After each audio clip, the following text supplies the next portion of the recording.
بسم الله العظيم القدرة والشان شديد البطش والبرهان حافظ الدين والقرآن. بسم الله ما شاء الله كان. بسم الله ما لم يشأ لم يكن ولا حول ولا قوة إلا بالله العلي العظيم. الحمد لله نحمده ونستعينه ونؤمن به ونتوكل عليه ونعوذ بالله من شرور أنفسنا ومن سيئات أعمالنا. من يهده الله فلا مضل له ومن يضلل فلا هادي له. ونشهد أن لا إله إلا الله وحده لا شريك له. ونشهد أن سيدنا محمدا عبده ورسوله أرسله بالهدى ودين الحق ليظهره على الدين كله ولو كره المشركون.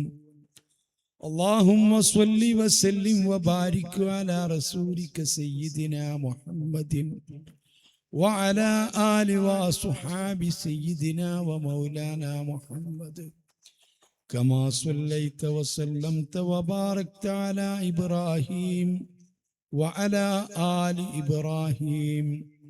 وصل على جميع الأنبياء والمرسلين وآلهم وصحبهم وملائكتك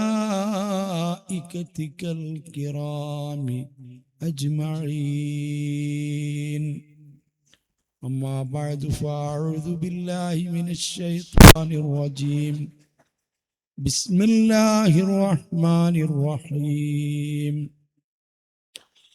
إنما الخمر والميسر والأنصاب والأزلام رجس من عمل الشيطان فاجتنبوه لعلكم تفلحون.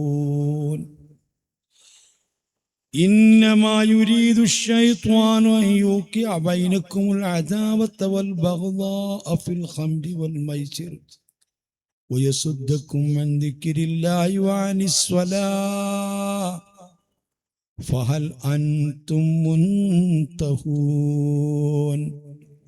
صدق الله العظيم. الصلاة والسلام عليك يا سيدنا يا رسول الله. خذ بأيدينا قلت حيلتنا أدركنا. الصلاة والسلام عليك يا سيدنا يا رسول الله. خذ بأيدينا قلت حيلتنا أدركنا. الصلاة والسلام عليك يا سيدنا يا رسول الله. خذ بأيدينا قلت حيلتنا أدركنا.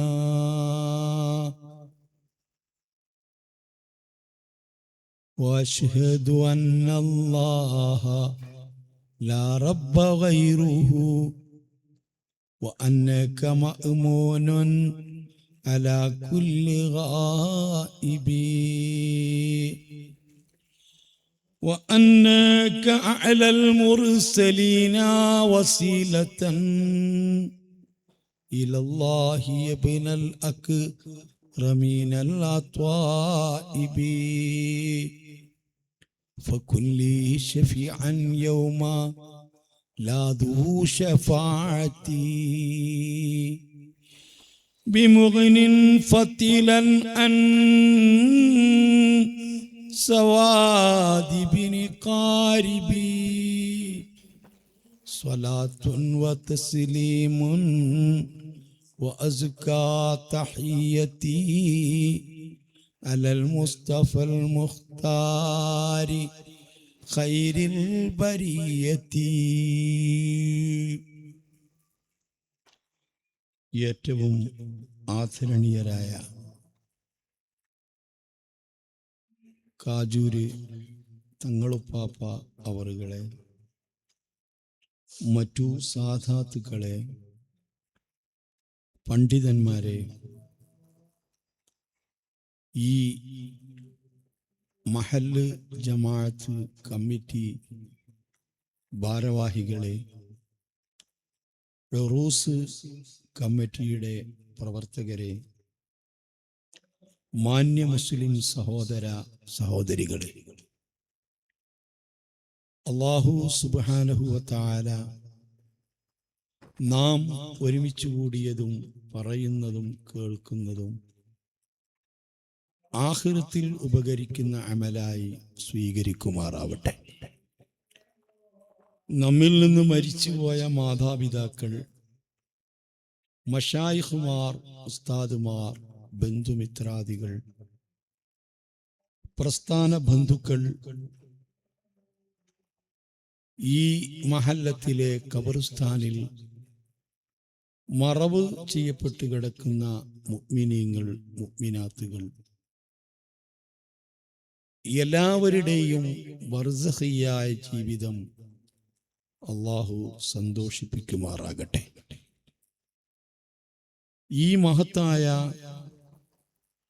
മഹല്ലത്തിൻ്റെ ദീനീ പ്രവർത്തനങ്ങൾക്ക് നേതൃത്വം നൽകുന്ന സയ്യിദ് അവറുകൾ, മറ്റു പണ്ഡിതന്മാർ, കാരണവന്മാർ, ദീനീ പ്രവർത്തകന്മാർ, അവർക്ക് വേണ്ട ഒത്താശകൾ ചെയ്യുന്നവർ, എല്ലാവരിൽ നിന്നും പരിശുദ്ധ ദീനിൻ്റെ ഖിദ്മയായി അല്ലാഹു കബൂൽ ചെയ്യുമാറാവട്ടെ.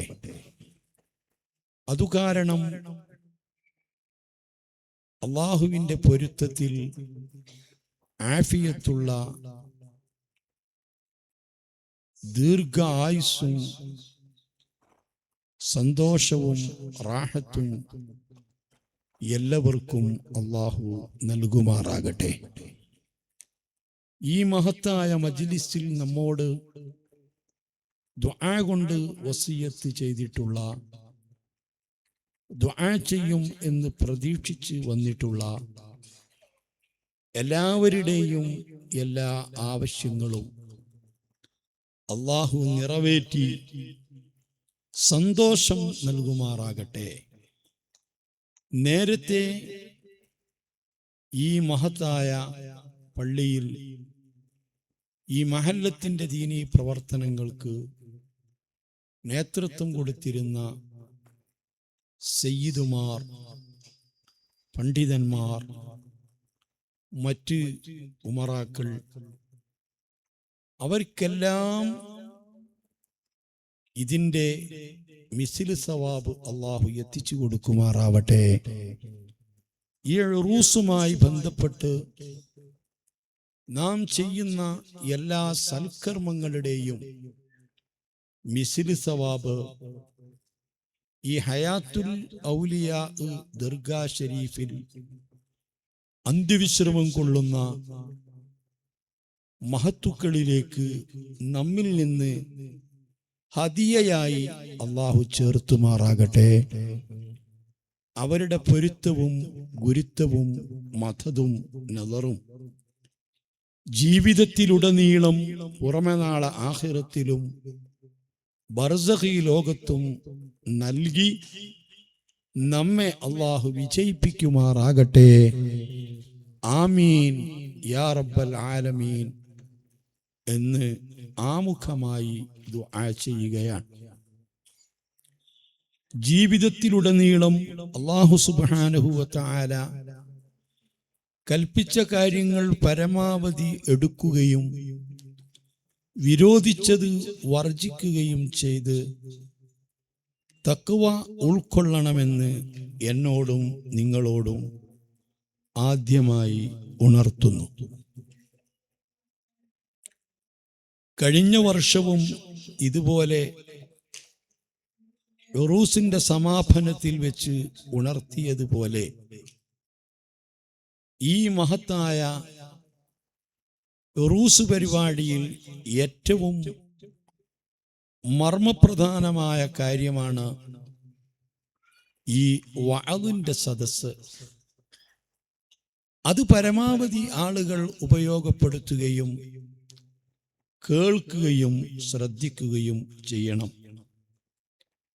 മറ്റ് പരിപാടികളെക്കാളൊക്കെ ഏറ്റവും കൂടുതൽ പ്രതിഫലാർഹമായതും നാം വളരെ കൂടുതൽ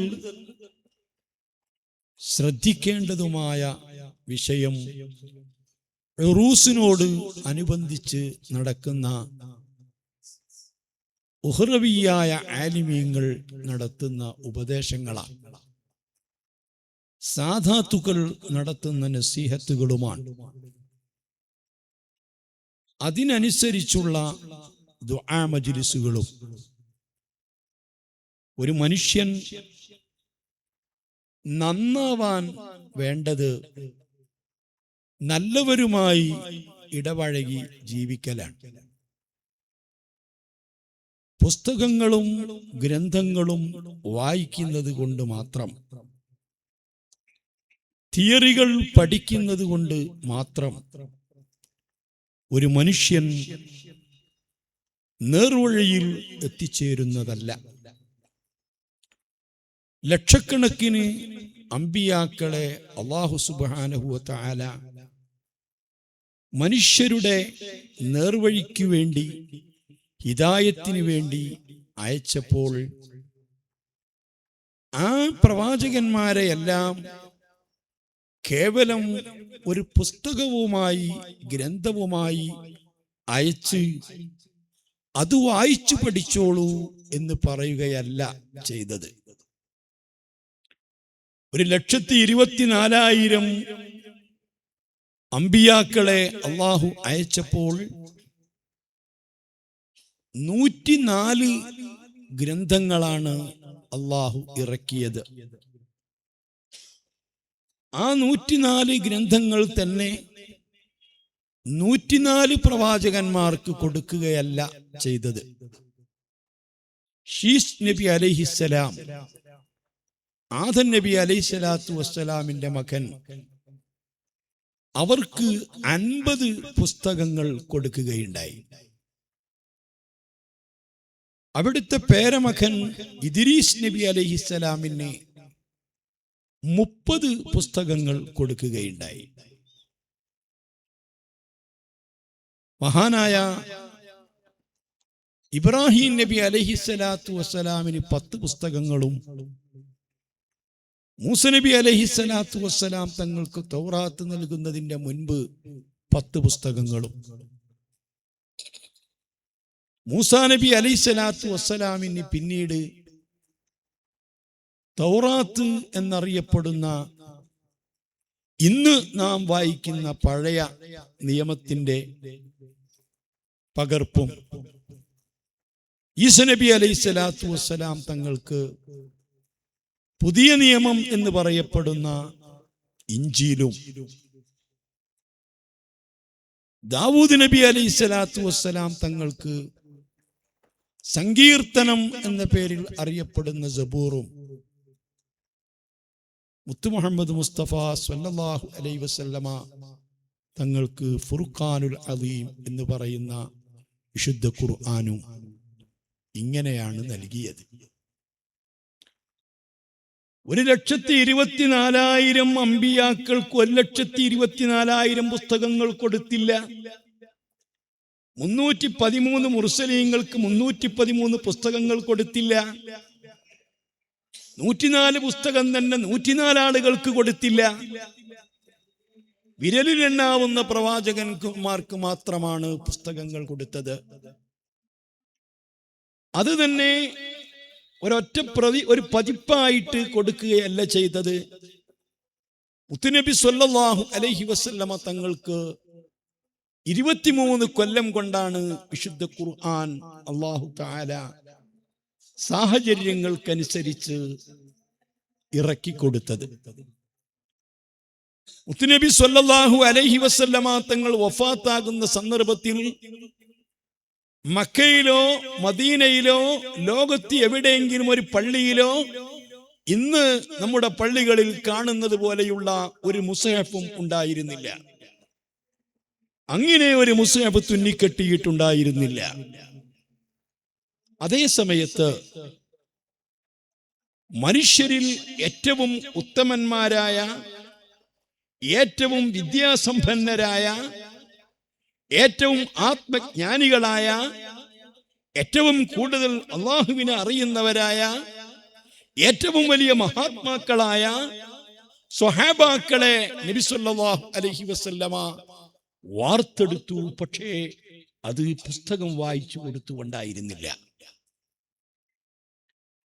ഇതുകൊണ്ടാണ് ഞാൻ പറയുന്നത്, പുസ്തകം വായിച്ചത് കൊണ്ടോ പ്രസംഗങ്ങൾ മാത്രം കേട്ടത് കൊണ്ടോ ഒരു മനുഷ്യൻ നന്നാവുകയില്ല.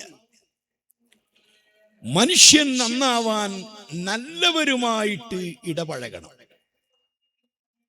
നല്ലവരുമായി ബന്ധപ്പെട്ട് ജീവിക്കണം. മുത്തുനബി സല്ലല്ലാഹു അലൈഹി വസല്ലമ തങ്ങളെ സ്വഹാബത്തിന്റെ പ്രത്യേകത അതാണ്. മഹാനായ സഅദുദ്ദീൻ തത്താസാനി റഹിമഹുല്ലാഹ് തന്റെ ശറഹുൽ അഖായിദിന്റെ ആമുഖത്തിൽ തന്നെ പറയുന്നത് കാണാം, വഖദ് കാനത്തിൽ അവൈലു മിനസ് സ്വഹാബത്തി വത്താബിഈന വമൻ ബഅദഹും മുസ്തഗ്നീന ലിസഫാഇ അഖായിദിഹിം വഖില്ലത്തിൽ വഖാഇഇ മുസ്തഗ്നീന അൻ തദ്വീനി ഹാദൈനിൽ ഇൽമൈനി ബിബറകത്തി സുഹബത്തിൻ നബി സല്ലല്ലാഹു അലൈഹി വസല്ലം. ഞാൻ പറയുന്നത് നിങ്ങൾ ശ്രദ്ധിക്കണം. സാധാരണ വഅദ് നിങ്ങൾ കേൾക്കുന്നില്ലെങ്കിലും ഇതൊന്ന് കേൾക്കണം. അത്രയും വേദനയോടുകൂടിയാണ് ഈ കാര്യങ്ങൾ പറയുന്നത്. ഈ കാജൂര് പ്രദേശത്തുള്ള ആളുകളോട് വലിയ ഇഷ്ടമാണ്, ഇവിടുത്തെ കമ്മിറ്റിക്കാരോട് വലിയ ബഹുമാനമാണ്. വളരെയധികം സ്നേഹിക്കുകയും വളരെയധികം ആദരിക്കുകയും ചെയ്യുന്നവരാണ്. അഹ്ലുബൈത്തിനോടും പണ്ഡിതന്മാരോടും സ്വാലിഹീങ്ങളോടും വളരെയേറെ സ്നേഹവും ആദരവും ഉള്ളവരാണ്.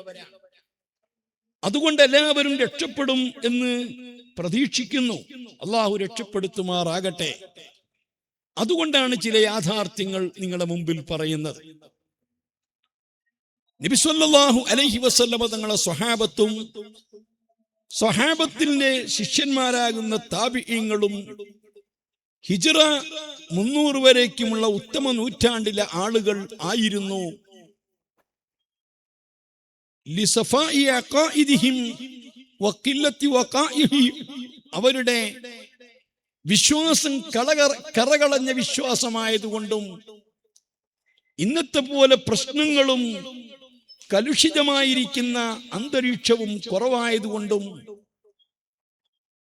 അവരുടെ എന്തുകൊണ്ട് ബിബറകത്തി സുഹബത്തിൻ നബി സല്ലല്ലാഹു അലൈഹി വസല്ലം, നബി സല്ലല്ലാഹു അലൈഹി വസല്ലമ തങ്ങളുടെ സഹവാസം കൊണ്ടുള്ള ബറക്കത്ത് കൊണ്ട് അവർ മുസ്തഗ്നീന അൻ തദ്വീനി ഹാദൈനിൽ ഇൽമൈൻ, ഇൽമുൽ അഖീദയും ഇൽമുൽ ഫിഖ്ഹും പ്രത്യേകമായി ക്രോഡീകരിച്ച് ഗ്രന്ഥങ്ങൾ രചിക്കേണ്ട ആവശ്യം ഉണ്ടായിരുന്നില്ല. അന്ന് കിതാബുകൾ എഴുതേണ്ട ആവശ്യം ഉണ്ടായിരുന്നില്ല. ഇൽമുകൾ പ്രത്യേകം ക്രോഡീകരിക്കേണ്ട ആവശ്യമുണ്ടായിരുന്നില്ല. നബി സല്ലല്ലാഹു അലൈഹി വസല്ലമ തങ്ങളോടുള്ള സുഹബത്തിന്റെ ബറക്കത്ത് കൊണ്ട് നിമിഷനേരം അല്ലാഹുവിന്റെ റസൂലുമായിട്ട് സാവസിച്ചു കഴിഞ്ഞാൽ അവൻ മഹാനായ ഖുത്ബുൽ അഖ്താബിനേക്കാൾ വലിയ സ്ഥാനത്താണ്.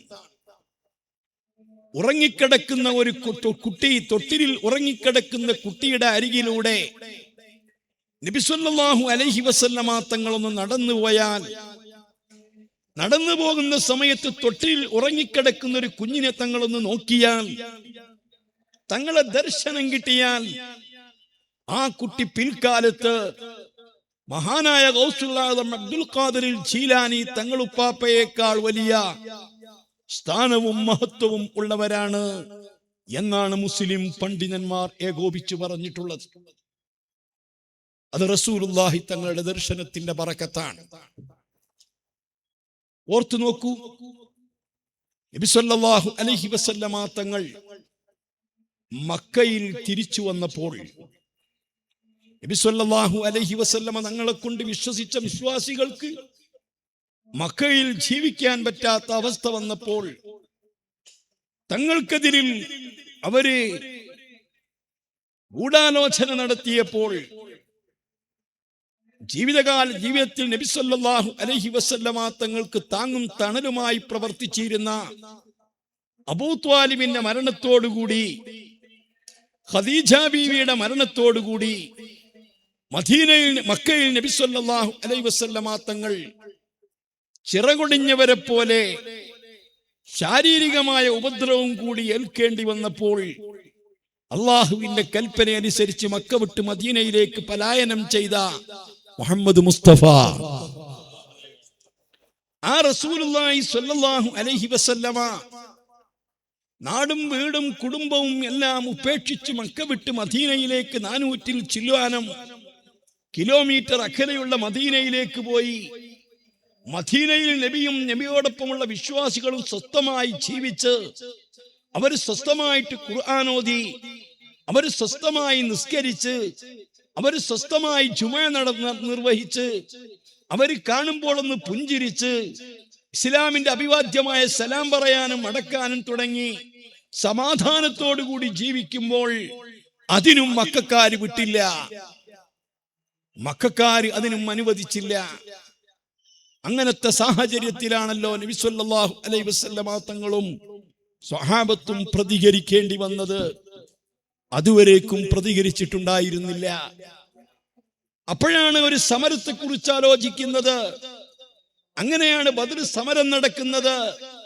അങ്ങനെയാണ് നബി സല്ലല്ലാഹു അലൈഹി വസല്ലമ തങ്ങളും ശത്രുക്കളും തമ്മിൽ ഏറ്റുമുട്ടുന്നത്.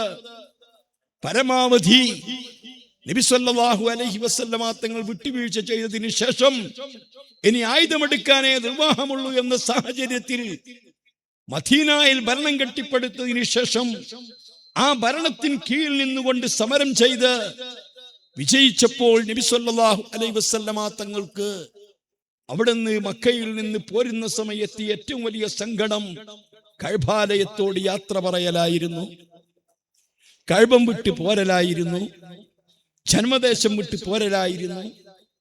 ആ ജന്മദേശം വിട്ട് ഇബ്രാഹിം നബി അലൈഹിസ്സലാത്തു വസ്സലാം തങ്ങളുടെ ശറഫാക്കപ്പെട്ട കൈകളാൽ പുനർനിർമ്മിക്കപ്പെട്ട കഅബാലയത്തെയും വിട്ട് പോരുമ്പോൾ തങ്ങൾ ഏറ്റവും വലിയ കണ്ണുനീർ ഒലിപ്പിച്ച് പിന്നീട് മക്കയിലേക്ക് തിരിച്ചു വരുന്നൊരു രംഗമുണ്ട്. അതാണ് മക്കം ഫത്ഹ്. അല്ലാഹുവിന്റെ റസൂൽ സ്വല്ലല്ലാഹു അലൈഹി വസല്ലമ തങ്ങളെ പ്രിയപ്പെട്ട ഉപ്പാപ്പ ഇബ്രാഹിം നബി അലൈഹിസ്സലാം പണി കഴിപ്പിച്ചിരുന്ന, പുനരുദ്ധരിപ്പിച്ചിരുന്ന കഅബ ശരീഫ്, അതിനുശേഷം നബി സല്ലല്ലാഹു അലൈഹി വസല്ലമ തങ്ങളെ ഉപ്പാപ്പ അബ്ദുൽ മുത്തലിബ് സംരക്ഷിച്ചിരുന്ന കഅബ ശരീഫ്, മൂടിക്കിടക്കുന്ന കഅബ ശരീഫിന്റെ സമീപത്തുള്ള സംസം കിണർ വർഷങ്ങളോളം മൂടിക്കിടന്നിട്ട് എവിടെയാണെന്ന് അറിയാത്ത സ്ഥിതിക്ക് രണ്ടാമതാ കഅബ ആ സംസം കിണർ കുഴിച്ചു ബഹുമാനപ്പെട്ട അബ്ദുൽ മുത്തലിബാണ്. ആ അബ്ദുൽ മുത്തലിബാണ് കഅബയുടെ കാരണവര്. ആ കഅബ അബ്ദുൽ മുത്തലിബിന്റെ പേരക്കിടാവാകുന്ന മുത്തുനബി സ്വല്ലല്ലാഹു അലൈഹി വസല്ലമ തങ്ങൾക്ക് ആ കഅബയിലേക്കൊന്ന് കയറാൻ പോയിട്ട് കഅബയുടെ ശറഫാക്കപ്പെട്ട താക്കോൽ ഒന്ന് കയ്യിൽ വെക്കാൻ അവരനുവദിച്ചില്ല. മഹാനരായ അഷ്റഫുൽ ഖൽഖ് സ്വല്ലല്ലാഹു അലൈഹി വസല്ലമ പിഞ്ചു കുഞ്ഞുങ്ങളെ പോലെ ഉസ്മാൻ ഇബ്നു അബീ തൽഹയോട് ആ താക്കോലൊന്ന് എന്റെ കയ്യിൽ തരുമോ, ഞാനൊന്ന് പിടിച്ചോട്ടെ. എന്റെ ഉപ്പുപ്പ ഇബ്രാഹിം നബി അലൈഹിസ്സലാം നിർമ്മിച്ചിരിക്കുന്ന കഅബാലയത്തിന്റെ ഭിത്തിയ എന്റെ ഉപ്പാപ്പ ഇബ്രാഹിം നബി സ്ഥാപിച്ചിരിക്കുന്ന കഅബാലയത്തിന്റെ പൂട്ടാൻ. എന്റെ ഉപ്പുപ്പ അബ്ദുൽ മുത്തലിബ് കൊണ്ടു നടന്ന താക്കോൽ കൂട്ടമാ. ആ താക്കോൽ എന്റെ കയ്യിലൊന്ന് വെച്ചോട്ടെ, എന്റെ കയ്യിലൊന്ന് തരുമോ? ഉസ്മാൻ ഇബ്നു അബീ തൽഹ ഇല്ലടോ, ഈ താക്കോൽ നിന്റെ കയ്യിൽ തരില്ല. ഇത് നിന്നെ പോലത്തെ സാധാരണക്കാർക്ക്, നിന്നെ പോലത്തെ എക്കറ്റാളുകൾക്ക് കൊടുക്കാൻ പറ്റിയതല്ല. ഇത് ഖുറൈശി പ്രമുഖന്മാരെ കൈകളിൽ സൂക്ഷിച്ചു വെക്കേണ്ട താക്കോല. അവർക്ക് ഈ താക്കോല് തൊടാൻ പറ്റൂ, നിനക്ക് തൊടാൻ പറ്റൂല. മഹാനരായ അഷ്റഫുൽ ഖൽഖ് മുത്ത് മുഹമ്മദ് മുസ്തഫ പൊട്ടിക്കരഞ്ഞുകൊണ്ട് പറഞ്ഞ താക്കോലൊന്ന് എന്റെ കയ്യിൽ വെച്ചോട്ടെ, ഉടനെ ഞാൻ നിങ്ങൾക്ക് തിരിച്ചു തരാം. എനിക്കത് കയ്യിൽ പിടിക്കാനുള്ള ഒരു മോഹം കൊണ്ടാണ്, ആഗ്രഹം കൊണ്ടാണ്. ഉസ്മാൻ ഇബ്നു അബീ ത്വൽഹയ്ക്ക് കനിവുണ്ടായില്ല. മുത്തുനബിന്റെ കയ്യിലെ താക്കോലൊന്ന് കൊടുത്തില്ല, തുറക്കാനല്ല, അതൊന്ന് പിടിക്കാൻ. അവസാനം അല്ലാഹുവിന്റെ റസൂൽ പറഞ്ഞു, ഉസ്മാനേ, ഈ താക്കോൽ ഒരു ദിവസം എന്റെ കയ്യിൽ വരും, ഉറപ്പാണ്. അന്ന് ഞാനിത് നിന്നോട് പകരം ചോദിക്കും, നിന്നോട് കൃത്യമായിട്ട് പകരം ചോദിക്കും. മഹാനരായ അഷ്റഫുൽ ഖൽഖ് സ്വല്ലല്ലാഹു അലൈഹി വസല്ലമ തങ്ങളെ ഈ അണ്ടകടാഹങ്ങൾ മുഴുവനും സൃഷ്ടിക്കാൻ കാരണക്കാരനായ മുത്ത് മുഹമ്മദ് മുസ്തഫ, ഈ കാണുന്ന മക്കായിലും ഈ കാണുന്ന ലോകം മുഴുവനും സൃഷ്ടിക്കപ്പെടാൻ കാരണക്കാരനായ മുഹമ്മദ് മുസ്തഫ തങ്ങളെ മുഖത്ത് നോക്കി പറഞ്ഞു, മുഹമ്മദേ, ഈ താക്കോല് നിന്റെ കയ്യിൽ വരുന്ന അന്ന് ഈ മക്കയിൽ ഒരു ഖുറൈശിയും ജീവിച്ചിരിക്കുകയില്ല, ഒരറബിയും ജീവിച്ചിരിക്കുകയില്ല. ഒരറബി ജീവിച്ചിരിക്കുന്ന കാലത്ത് ഈ താക്കോല് നിന്റെ കയ്യിൽ കിട്ടുകയില്ല, അനുവദിക്കുകയില്ല. ഹബീബായ തങ്ങളൊന്ന് പുഞ്ചിരിച്ചിട്ട് പറഞ്ഞു, വേണ്ട ഉസ്മാനേ, ഈ താക്കോലന്റെ കയ്യിൽ വരും. കാലങ്ങൾ കഴിഞ്ഞുപോയി, വർഷങ്ങൾ കഴിഞ്ഞുപോയി. കഅബാലയത്തിലേക്ക് മുത്തുനബിയും അവിടുത്തെ സഹാബാക്കളും തിരിച്ചു വരികയാണ്. അബ്ബാസ് റളിയല്ലാഹു അൻഹു മുമ്പൊരിക്കൽ അബൂ സുഫിയാനോട് ചോദിച്ചിരുന്നു, അബൂ സുഫിയാൻ, നിങ്ങൾക്കറിയില്ലേ മുഹമ്മദുർ റസൂലുള്ളാഹി അല്ലാഹുവിന്റെ പ്രവാചകരാണെന്ന്, അല്ലാഹുവിന്റെ ദൂതരാണെന്ന്, അവിടുന്ന് പറയുന്നത് സത്യമാണെന്ന്, അവിടുന്ന് സത്യപ്രവാചകരാണെന്ന് നിങ്ങളെന്തേ അംഗീകരിക്കാത്തത്? ആ സമയത്ത് അബൂ സുഫിയാൻ പറഞ്ഞൊരു മറുപടി ഉണ്ടായിരുന്നു, ആ കാണുന്ന മലമുകളിൽ കൂടി, ആ രണ്ട് പർവ്വതങ്ങളുടെ വിടവിൽ കൂടി, കടവഴികളിൽ കൂടി മുഹമ്മദിന്റെ പട്ടാളം കുതിരപ്പുറത്ത് മന്ദം മന്ദം കഅബാലയത്തിലേക്ക്, ഈ കഅബയുടെ അരികിലേക്ക് വരുന്നത് എന്റെ കണ്ണുകൊണ്ട് കണ്ടെങ്കിലല്ലാതെ ഞാൻ വിശ്വസിക്കൂല. അബൂ സുഫിയാനോട് ബഹുമാനപ്പെട്ട അബ്ബാസ് എന്നവർ ചൂണ്ടിക്കാണിച്ചു ചോദിച്ചു, അബൂ സുഫിയാൻ, വന്ന് കണ്ടില്ലേ വരുന്നത് മുഹമ്മദ് നബി സ്വല്ലല്ലാഹു അലൈഹി വസല്ലമ, അവിടുത്തെ സ്വഹാബ, ആയിരക്കണക്കിന് കുതിരകളുടെ മേൽ ആയുധമേന്തിയിട്ട് വാളുകൾ ചുഴറ്റിയിട്ട് ഈ കഅബാലയത്തിലേക്ക് വരുന്നത് കണ്ടില്ലയോ? വിശ്വസിക്കാൻ നിങ്ങൾക്ക് സമയമായില്ലയോ?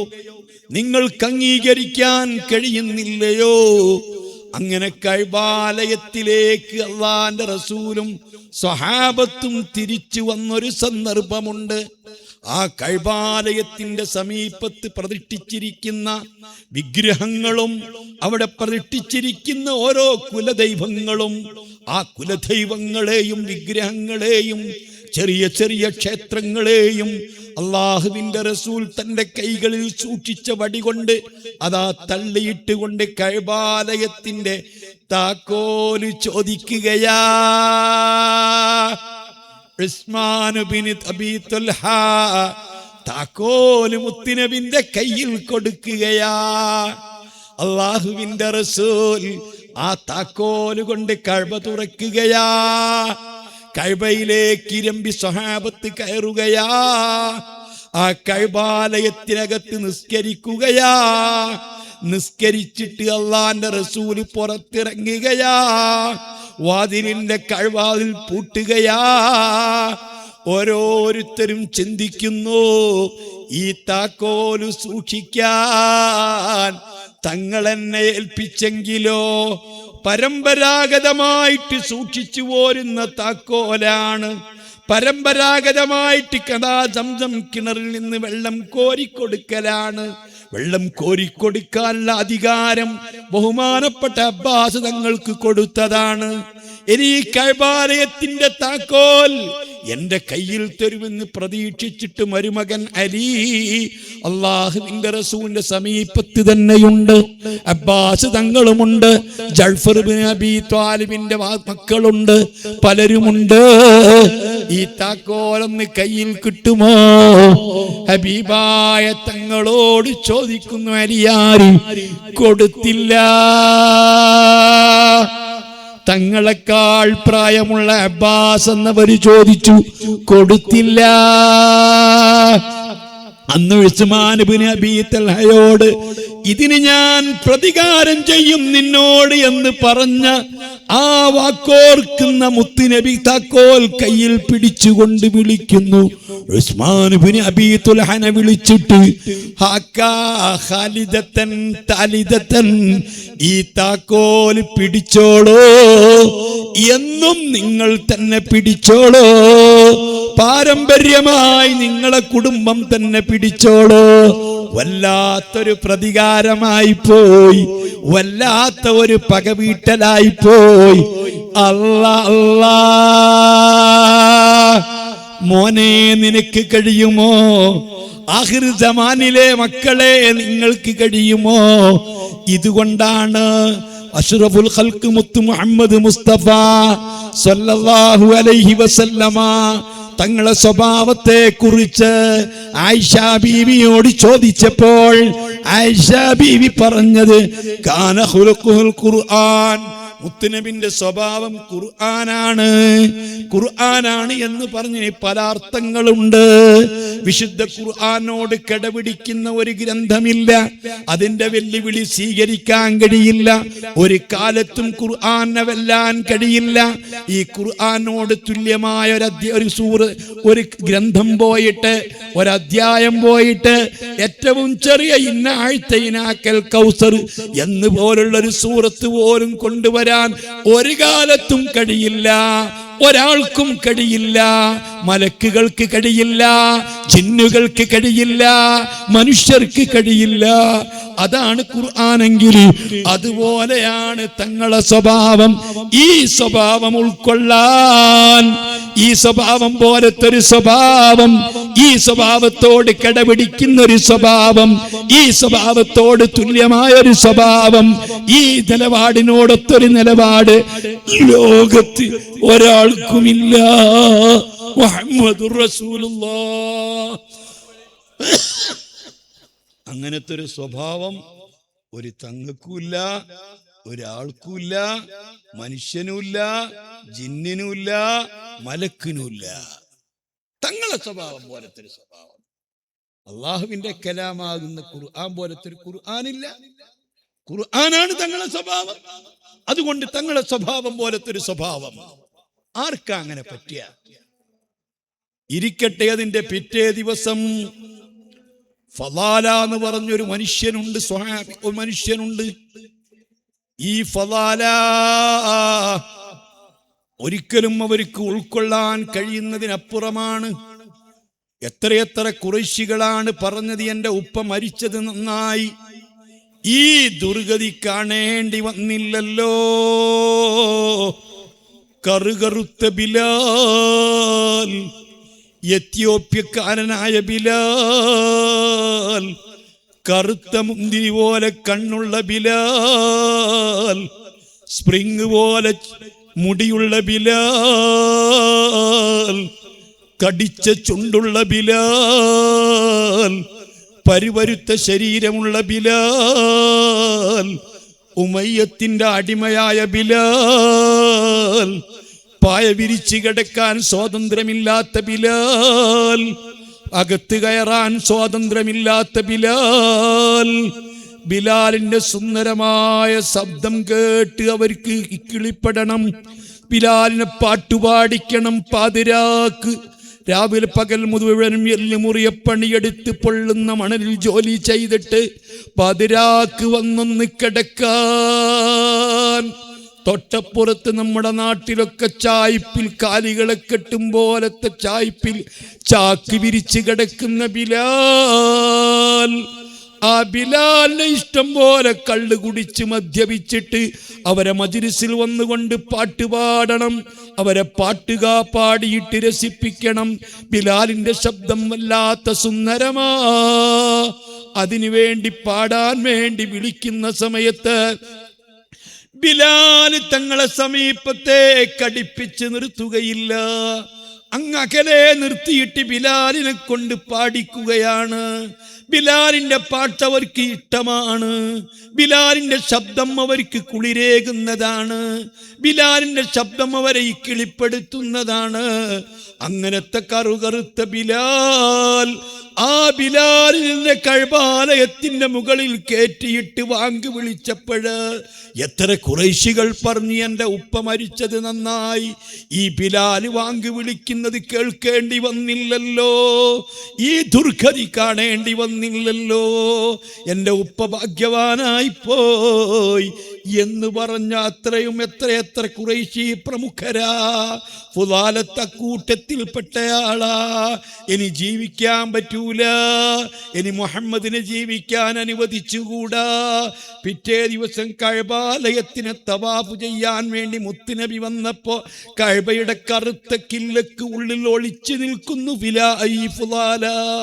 ഊരിപ്പിടിച്ച വാളുമായി, മൂർച്ചയുള്ള വാളുമായി, ഇരുതല മൂർച്ചയുള്ള വാളുമായി കഥാ ഫുദാല കാത്തിരിക്കുകയാ. മറദാ ഈ കറുത്ത മറയ്ക്കുള്ളിൽ ഒളിച്ചു നിൽക്കുകയാ.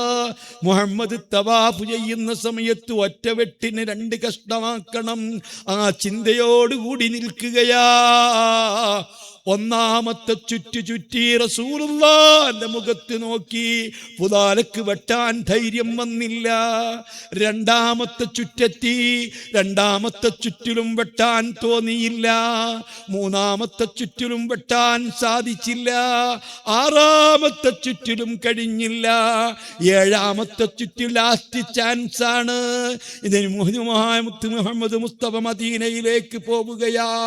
ഇനി ഇങ്ങനത്തെ ഒരു ചാൻസ് കിട്ടൂല എന്നും കരുതി പരമാവധി ധൈര്യം സംഭരിച്ചിട്ട് ആ കറുത്ത മലക്കില്ലക്ക് ഉള്ളിൽ നിന്നുകൊണ്ട് താൻ ഊരിപ്പിടിച്ച വാളുമായി അല്ലാഹുവിന്റെ റസൂലിനെ വെട്ടാനൊരുങ്ങിയപ്പോൾ ഫുദാലയുടെ കയ്യിൽ നിന്ന് വാള് താഴെ വീണുപോയി.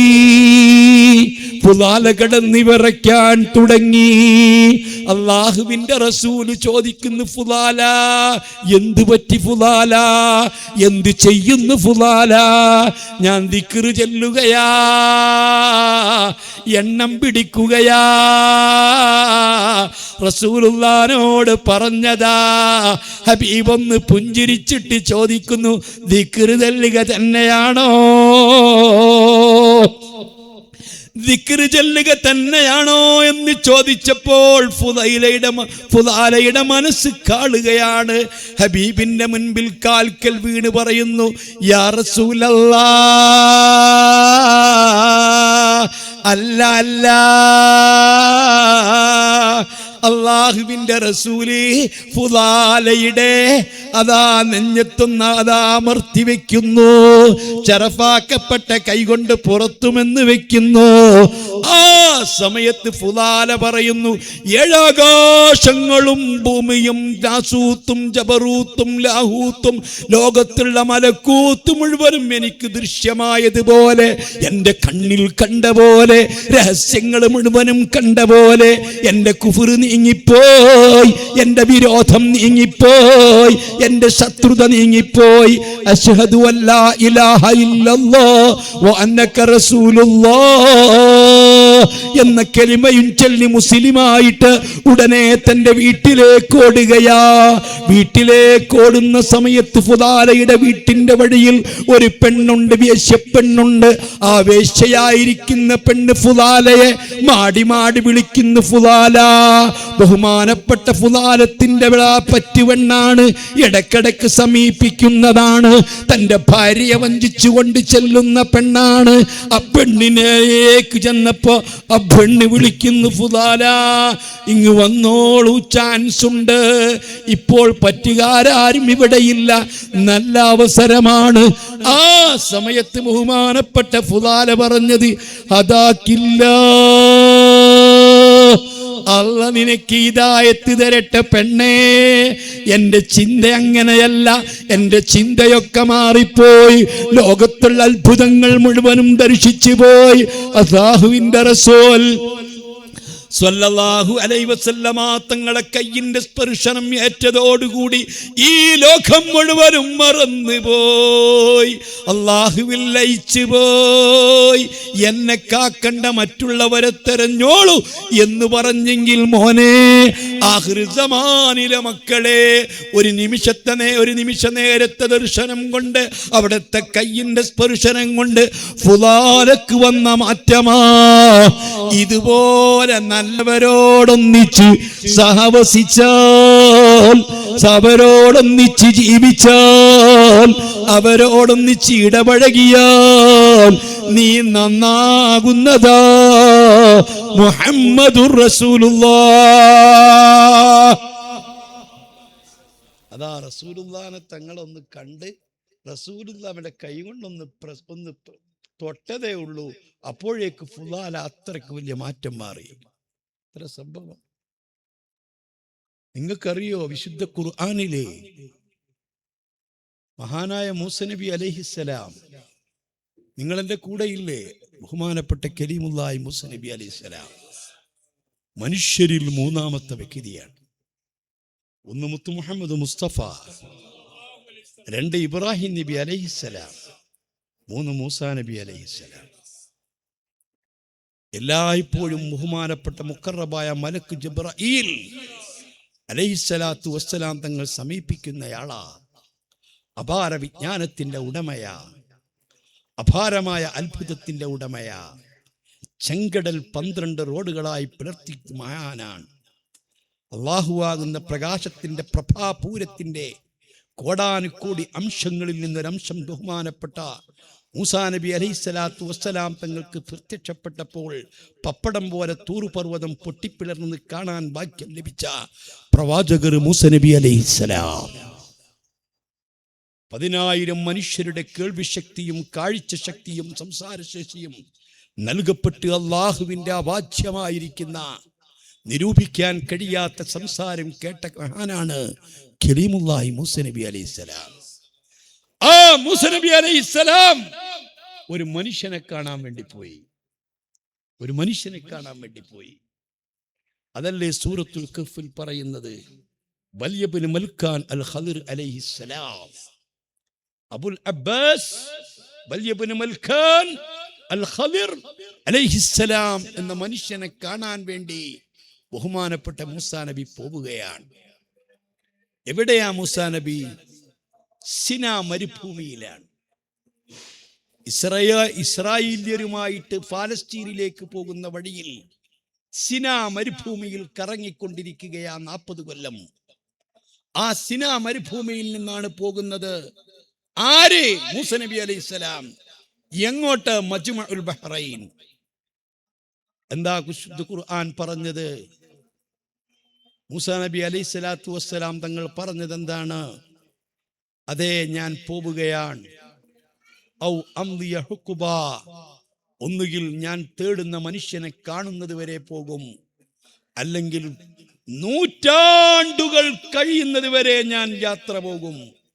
ഹുഖുബ്, ഹുഖുബ്, അറ്റമില്ലാത്ത കൊല്ലങ്ങൾക്ക് പറയുന്ന പറയാ ഹുഖുബ്.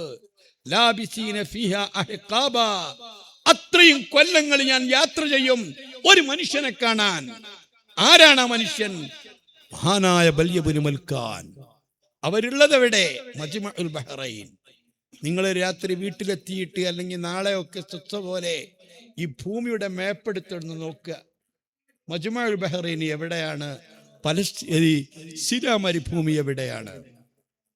സിനാ മരുഭൂമി കഴിഞ്ഞിട്ട് വേണം അങ്ങ് പാലസ്തീനിലെത്താൻ, ഇസ്രായേലിലെത്താൻ. ഇസ്രായേൽ കഴിഞ്ഞിട്ട് വേണം ലബനാനിലെത്താൻ. ലബനാൻ കഴിഞ്ഞിട്ട് വേണം ലിബിയയിലെത്താൻ. അത് കഴിഞ്ഞിട്ട് വേണം തൊൻച എന്ന് പറയുന്ന സ്ഥലത്തെത്താൻ. തൊൻച എന്ന് പറയുന്ന സ്ഥലമാണ് മജ്മഉൽ ബഹ്റൈൻ. ഒരു മനുഷ്യൻ എത്ര കൊല്ലമാണ് യാത്ര ചെയ്തത്?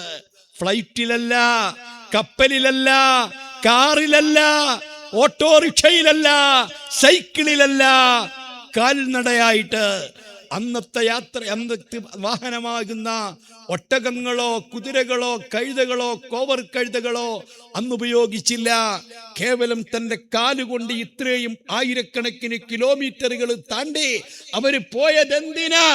ഒരു മനുഷ്യനെ കാണാൻ വേണ്ടി പോയതാ. അല്ലാഹ് അറിയോ നിങ്ങൾ? ആ മനുഷ്യനോ മൂസാ നബി അലൈഹിസ്സലാത്തു വസ്സലാമിനേക്കാൾ സ്ഥാനമുള്ളവരല്ല, മൂസാ നബിയേക്കാൾ എത്രയോ ഉയർന്നവരല്ല, അതിനേക്കാൾ എത്രയോ 10 മടങ്ങ് ഉയർന്ന പ്രവാചകരാണ് കലീമുല്ലാഹി മൂസാ നബി അലൈഹിസ്സലാം. മനുഷ്യൻ നന്നാവാൻ, മനുഷ്യൻ ഹിദായത്ത് കിട്ടാൻ, മനുഷ്യൻ നേർവഴിയിലെത്താൻ അവൻ നല്ലവരുമായിട്ട് സാവസിക്കണം. അത്തരം നല്ലവരെ കിട്ടിയില്ലെങ്കിലോ, അത്തരം നല്ലവരെ കാണാനില്ലെങ്കിലോ, അത്തരം നല്ലവരൊന്നും അറിയപ്പെട്ടിട്ടില്ലെങ്കിലോ നല്ലവര് കിടക്കുന്ന മണ്ണിലേക്ക് പോകണം, മക്ബറയിലേക്ക് പോകണം. നല്ലവർ കിടക്കുന്ന മക്ബറകളുണ്ട്. അല്ലാ, എങ്ങനെയാണ് ഇതൊക്കെ നിങ്ങളോട് പറയേണ്ടത് എന്ന് എനിക്കറിയില്ല.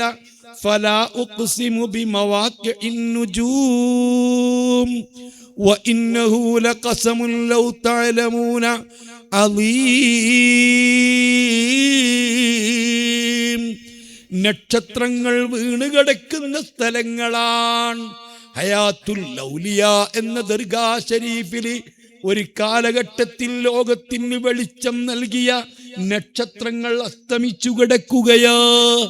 ഉള്ളാള് മദനി ഷരീഫിൽ ഒരു നക്ഷത്രം അസ്തമിച്ചു കിടക്കുകയാ. എട്ടിക്കുളത്ത് ഒരു മഹാനക്ഷത്രം അസ്തമിച്ച് കിടക്കുകയാ. അതുപോലെ തന്നെ ജമലുല്ലൈലി സാദാത്തുക്കള് അവരൊക്കെ നക്ഷത്രങ്ങൾ അസ്തമിച്ച് കിടക്കുകയാ. കടലുണ്ടിയില് ജമലുല്ലൈലി സയ്യിദ് മുഹമ്മദ് ബാഹസൻ ജമലുല്ലൈലി തങ്ങള് ഒരു കാലഘട്ടത്തിൽ വെളിച്ചം നൽകിയ നക്ഷത്രമാ. ആ നക്ഷത്രങ്ങൾ അസ്തമിച്ച് കിടക്കുന്ന സ്ഥലങ്ങൾ സത്യമാണ് നബിയേ. അതുകൊണ്ട് സത്യം ചെയ്യുന്നു നബിയേ, ഇന്നഹു ലഖസമുൻ ലൗ തഅലമൂന അളീം. അവര് കിടക്കുന്ന സ്ഥലം വല്ലാത്ത സത്യം ചെയ്യപ്പെടാവുന്ന സ്ഥലമാ, വല്ലാത്ത ബറക്കത്തുള്ള സ്ഥലമാ.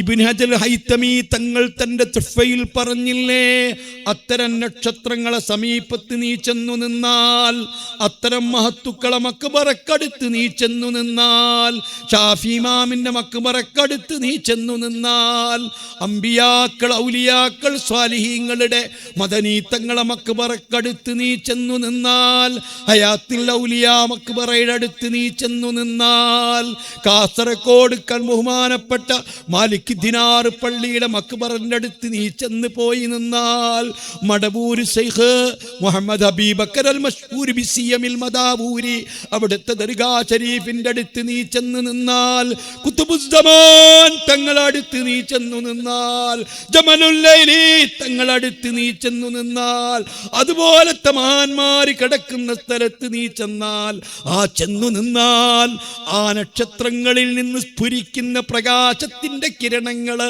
നിന്റെ ഹൃദയത്തിലേക്ക് തിരിച്ചടിക്കും. അതുകൊണ്ട് നിന്റെ ഹൃദയം വെളിച്ചമുള്ളതാകും. നിനക്ക് ഈമാന്റെ പ്രഭ കൊണ്ട് കത്തും. കൽബിലെങ്കി മരിക്കാൻ നിനക്ക് പറ്റും. ബഹുമാനപ്പെട്ട എട്ടിക്കുളമുള്ള ആൾ തങ്ങളുപ്പാപ്പ അവിടുത്തെ ഹദ്റത്തിൽ ചെന്നങ്ങു നിന്നാൽ, ആ ഹദ്റത്തിൽ നിന്ന് അടിച്ചു വീശുന്ന പ്രകാശത്തിന്റെ കിരണങ്ങള് നിന്റെ അരികിലേക്ക് അടിച്ചു വീശും. ബഹുമാനപ്പെട്ട സാദാത്തുക്കളെ മക്ബറയില്ലയോ വെളിമുക്കിലെ, ആ സാദാത്തുക്കളെ മക്ബറിന്റെ അടുത്ത് ചെന്നു നിന്നാൽ അവരുടെ ശരീരത്തിൽ നിന്ന്, അവരുടെ ഖബറിൽ നിന്ന് അടിച്ചു വീശുന്ന പ്രകാശത്തിന്റെ പ്രഭ നിന്റെ ഹൃദയത്തിലേക്ക് അടിച്ചു വീശുമ്പോൾ നിനക്ക് ഈമാൻ കിട്ടുന്നതാ, നീ നന്നാകുന്നതാ, നിനക്ക് പൊലിവ് കിട്ടുന്നതാ, നീ വഴിപിഴക്കുന്നതല്ല, നീ രക്ഷപ്പെടുന്നതാ. അല്ലാഹ് തൗഫീഖ് നൽകട്ടെ. എൻ്റെ പ്രിയപ്പെട്ട സഹോദരന്മാരെ, ഒരു കാര്യം കൂടിയേ ഞാൻ നിങ്ങളോട് പറയാൻ ഉദ്ദേശിച്ചതുപോലെ ദീർഘമായ സമയമില്ല. എൻ്റെ പ്രിയപ്പെട്ട സഹോദരങ്ങളോട്, സഹോദരിമാരോട്, സഹോദരന്മാരോടൊരു കാര്യവും സഹോദരിമാരോടൊരു കാര്യവും, രണ്ട് കാര്യമാണ് എനിക്ക് പറയാനുള്ളത്. ഞാൻ മരിച്ച് മണ്ണോട് എഴുകിച്ചേർന്നാലും, 6 അടി മണ്ണിൽ കൊണ്ടുപോയിട്ട് മറവ് ചെയ്താലും നിങ്ങൾ മറക്കാൻ പറ്റാത്ത, ഓർക്കേണ്ട 2 കാര്യങ്ങൾ.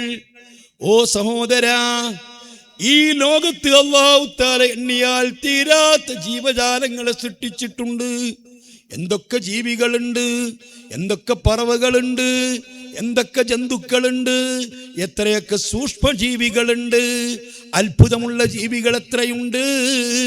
അല്ലാഹു സുബ്ഹാനഹു വ തആല ഓരോ ജീവിയിലും എത്രയെത്ര അത്ഭുതങ്ങൾ പടച്ചിട്ടുണ്ട്.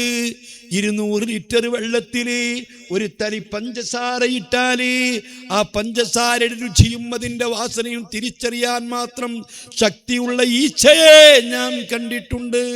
900 കിലോമീറ്റർ വിശ്രമമില്ലാതെ പറക്കാൻ കഴിയുന്ന ജീവിയാണ് കൊതുക്. ഞാനും നിങ്ങളും കണ്ടിട്ടുണ്ട്. ആനയുടെ അവയവങ്ങളും കൊതുകിൻ്റെ അവയവങ്ങളും എടുത്ത് പരിശോധിച്ചാൽ എപ്പോഴും കൊതുകിന് ആനയേക്കാൾ കൂടുതൽ അവയവങ്ങളാ. അല്ലാ, അത്ഭുതങ്ങൾ എത്രയാ. മരക്കൊത്തിയെ കണ്ടില്ലേ? എത്ര ശക്തമായിരിക്കുന്ന മരത്തിനും കൊത്തിക്കൊണ്ടിരിക്കുന്ന മരക്കൊത്തി, അതിൻ്റെ ചുണ്ടിൻ്റെ ശക്തി എത്രയാ, അതിൻ്റെ തലയുടെ ഉറപ്പെത്രയാ. ആ ശക്തമായിരിക്കുന്ന കൊണ്ട്, അതിൻ്റെ ചുണ്ടുകൊണ്ട്, താഴെ ചുണ്ടുകൊണ്ട് മരത്തിൽ അടിക്കുമ്പോൾ 2000 ഫോഴ്സ് ശക്തിയിലാണ് അടിക്കുന്നതെങ്കിലും അതിൻ്റെ തല പൊട്ടിപ്പോകുന്നില്ല, അതിൻ്റെ കണ്ണിലേക്ക് കരടുകൾ വീഴുന്നില്ല, അതിന് കംപ്ലൈന്റ് ഒന്നും സംഭവിക്കുന്നില്ല. എന്തെല്ലാം രൂപത്തിലാ പടച്ച റബ്ബ് സൃഷ്ടിച്ചത്. ഓരോ ജീവിയെക്കുറിച്ചും നിങ്ങൾ ചിന്തിച്ചു നോക്ക്. എന്നാൽ ഈ ജീവികൾക്കൊന്നുമില്ലാത്ത ഒരു ശക്തി അല്ലാഹു മനുഷ്യന് കൊടുത്തിട്ടുണ്ട്. അതിൻ്റെ പേരാണ് ബുദ്ധി. ബുദ്ധി എന്ന് പറയുന്നത്. ആ ബുദ്ധിയുള്ള ജീവി മറ്റൊന്നുമില്ല. മനുഷ്യനല്ലാത്ത, മലക്കുകളല്ലാത്ത, ജിന്നുകളല്ലാത്ത ഒരു ജീവികൾക്കും ബുദ്ധിയില്ല. ഈ 3 ജീവികൾക്ക് മാത്രം അല്ലാഹു നൽകിയിട്ടുള്ളതാണ് വിശേഷ ബുദ്ധി. മുഹമ്മദുർ റസൂലുള്ളാഹ്. അതിൽ മനുഷ്യനേക്കാളും ജിന്നിനേക്കാളും മലക്കിനേക്കാളും വലിയ ബുദ്ധി മനുഷ്യനാ. മനുഷ്യന് ബുദ്ധിയുണ്ട്, ജിന്നുകൾക്ക് ബുദ്ധിയുണ്ട്, മലക്കുകൾക്ക് ബുദ്ധിയുണ്ട്. പക്ഷെ ഏറ്റവും കൂടുതൽ ബുദ്ധി മനുഷ്യനാണ്. മലക്കുകളും ജിന്നുകളും മനുഷ്യരുടെ സേവകരാണ്. മനുഷ്യൻ പറയുന്നത് പോലെ മനുഷ്യന്റെ ഇഷ്ടത്തിനൊത്ത് പ്രവർത്തിക്കാനുള്ളവരാണ് ജിന്നുകളും അതുപോലെ മലക്കുകളും. ഈ പിശാചിനെ സേവിക്കുക എന്ന് പറഞ്ഞാൽ പിശാചിനെ നമ്മൾ സേവിക്കല്ല, നമ്മൾ പറഞ്ഞതുപോലെ പിശാചി ചെയ്യാന്ന. ചാത്തൻ സേവ പറഞ്ഞാൽ എന്താ? നമ്മൾ പറഞ്ഞ മാതിരി ചാത്തൻ ചെയ്തു തരികയെന്നാ. ഇവിടെ ചാത്തൻ സേവ എന്ന് പറയുന്നു. അത് ചാത്തൻ പറഞ്ഞാൽ നമ്മൾ കേൾക്കല്ല, നമ്മൾ പറഞ്ഞാൽ ചാത്തൻ കേൾക്കുക. ഇന്നയാളെ പോയി ആക്രമിക്കണം എന്ന് പറയുമ്പോൾ ചാത്തൻ പോയി ആക്രമിക്കുക. ഇന്നയാൾക്ക് അസുഖം വരുത്തണം എന്ന് പറയുമ്പോൾ ചാത്തൻ പോയി അസുഖം വരുത്തുക. അപ്പൊ ജിന്നുകളെക്കാളും മലക്കുകളെക്കാളും വലിയ ബുദ്ധിയാണ് മനുഷ്യൻ. മലക്കുകൾ നമ്മുടെ സേവകന്മാരാണ്. നഹ്നു ഔലിയാഉക്കും ഫിദ്ദുനിയ വൽ ആഖിറ. ദുനിയാവിലും ആഖിറത്തിലും നിങ്ങളെ സഹായിക്കുന്നവരാണ് ഞങ്ങൾ എന്നാണ് മലക്കുകൾ പറയുന്നത്. അപ്പൊ അതിലൊക്കെ ടോപ്പ് മനുഷ്യനാണ്. മനുഷ്യനെ അള്ളാഹു ബുദ്ധി കൊണ്ട് ബഹുമാനിച്ചു.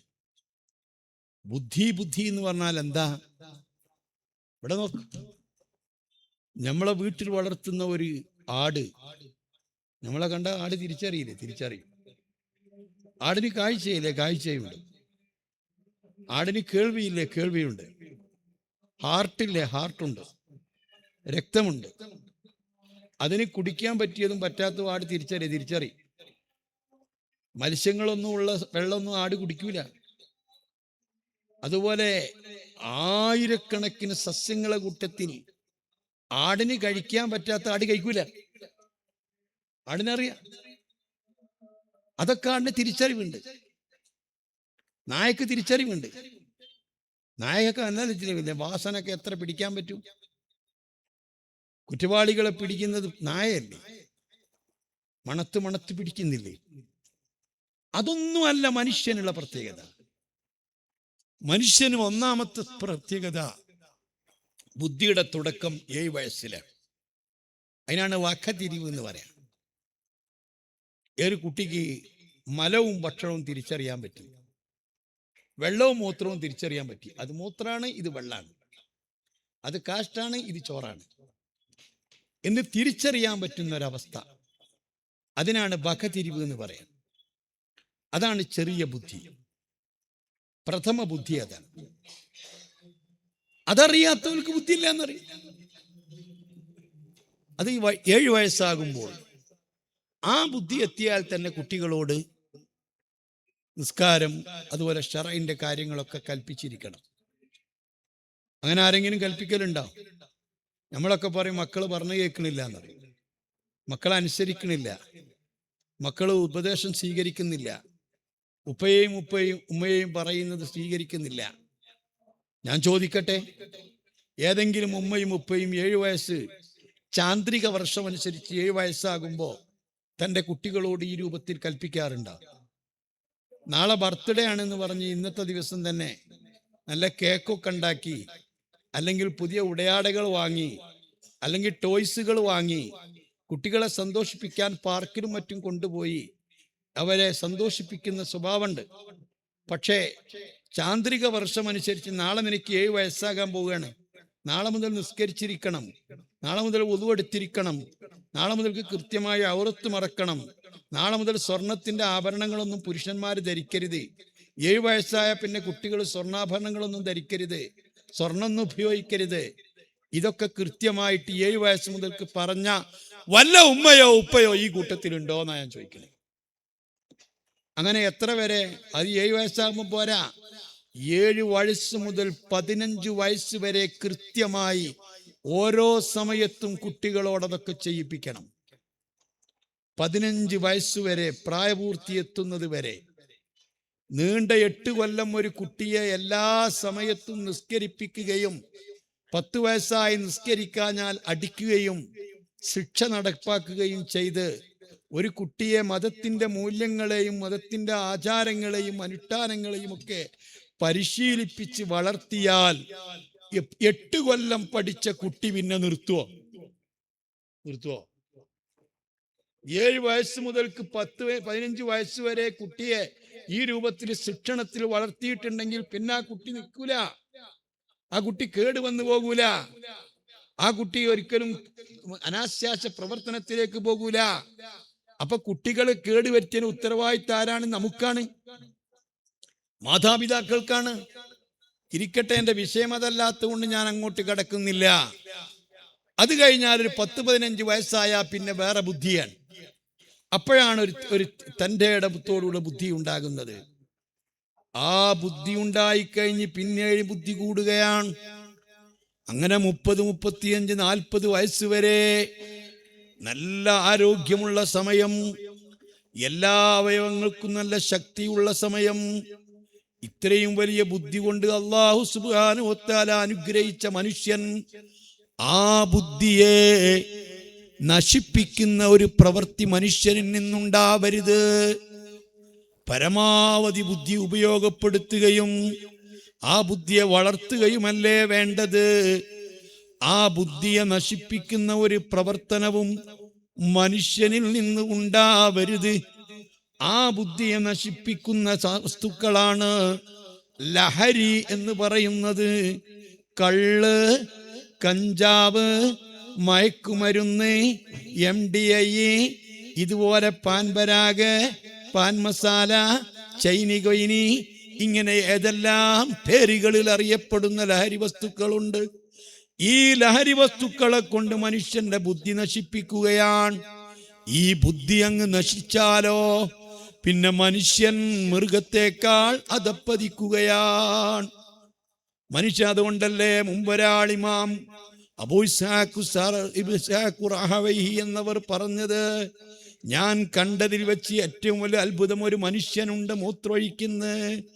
ആ മൂത്രം തന്നെ കയ്യിലേക്കെടുത്ത് കഴുകുന്നുണ്ട്.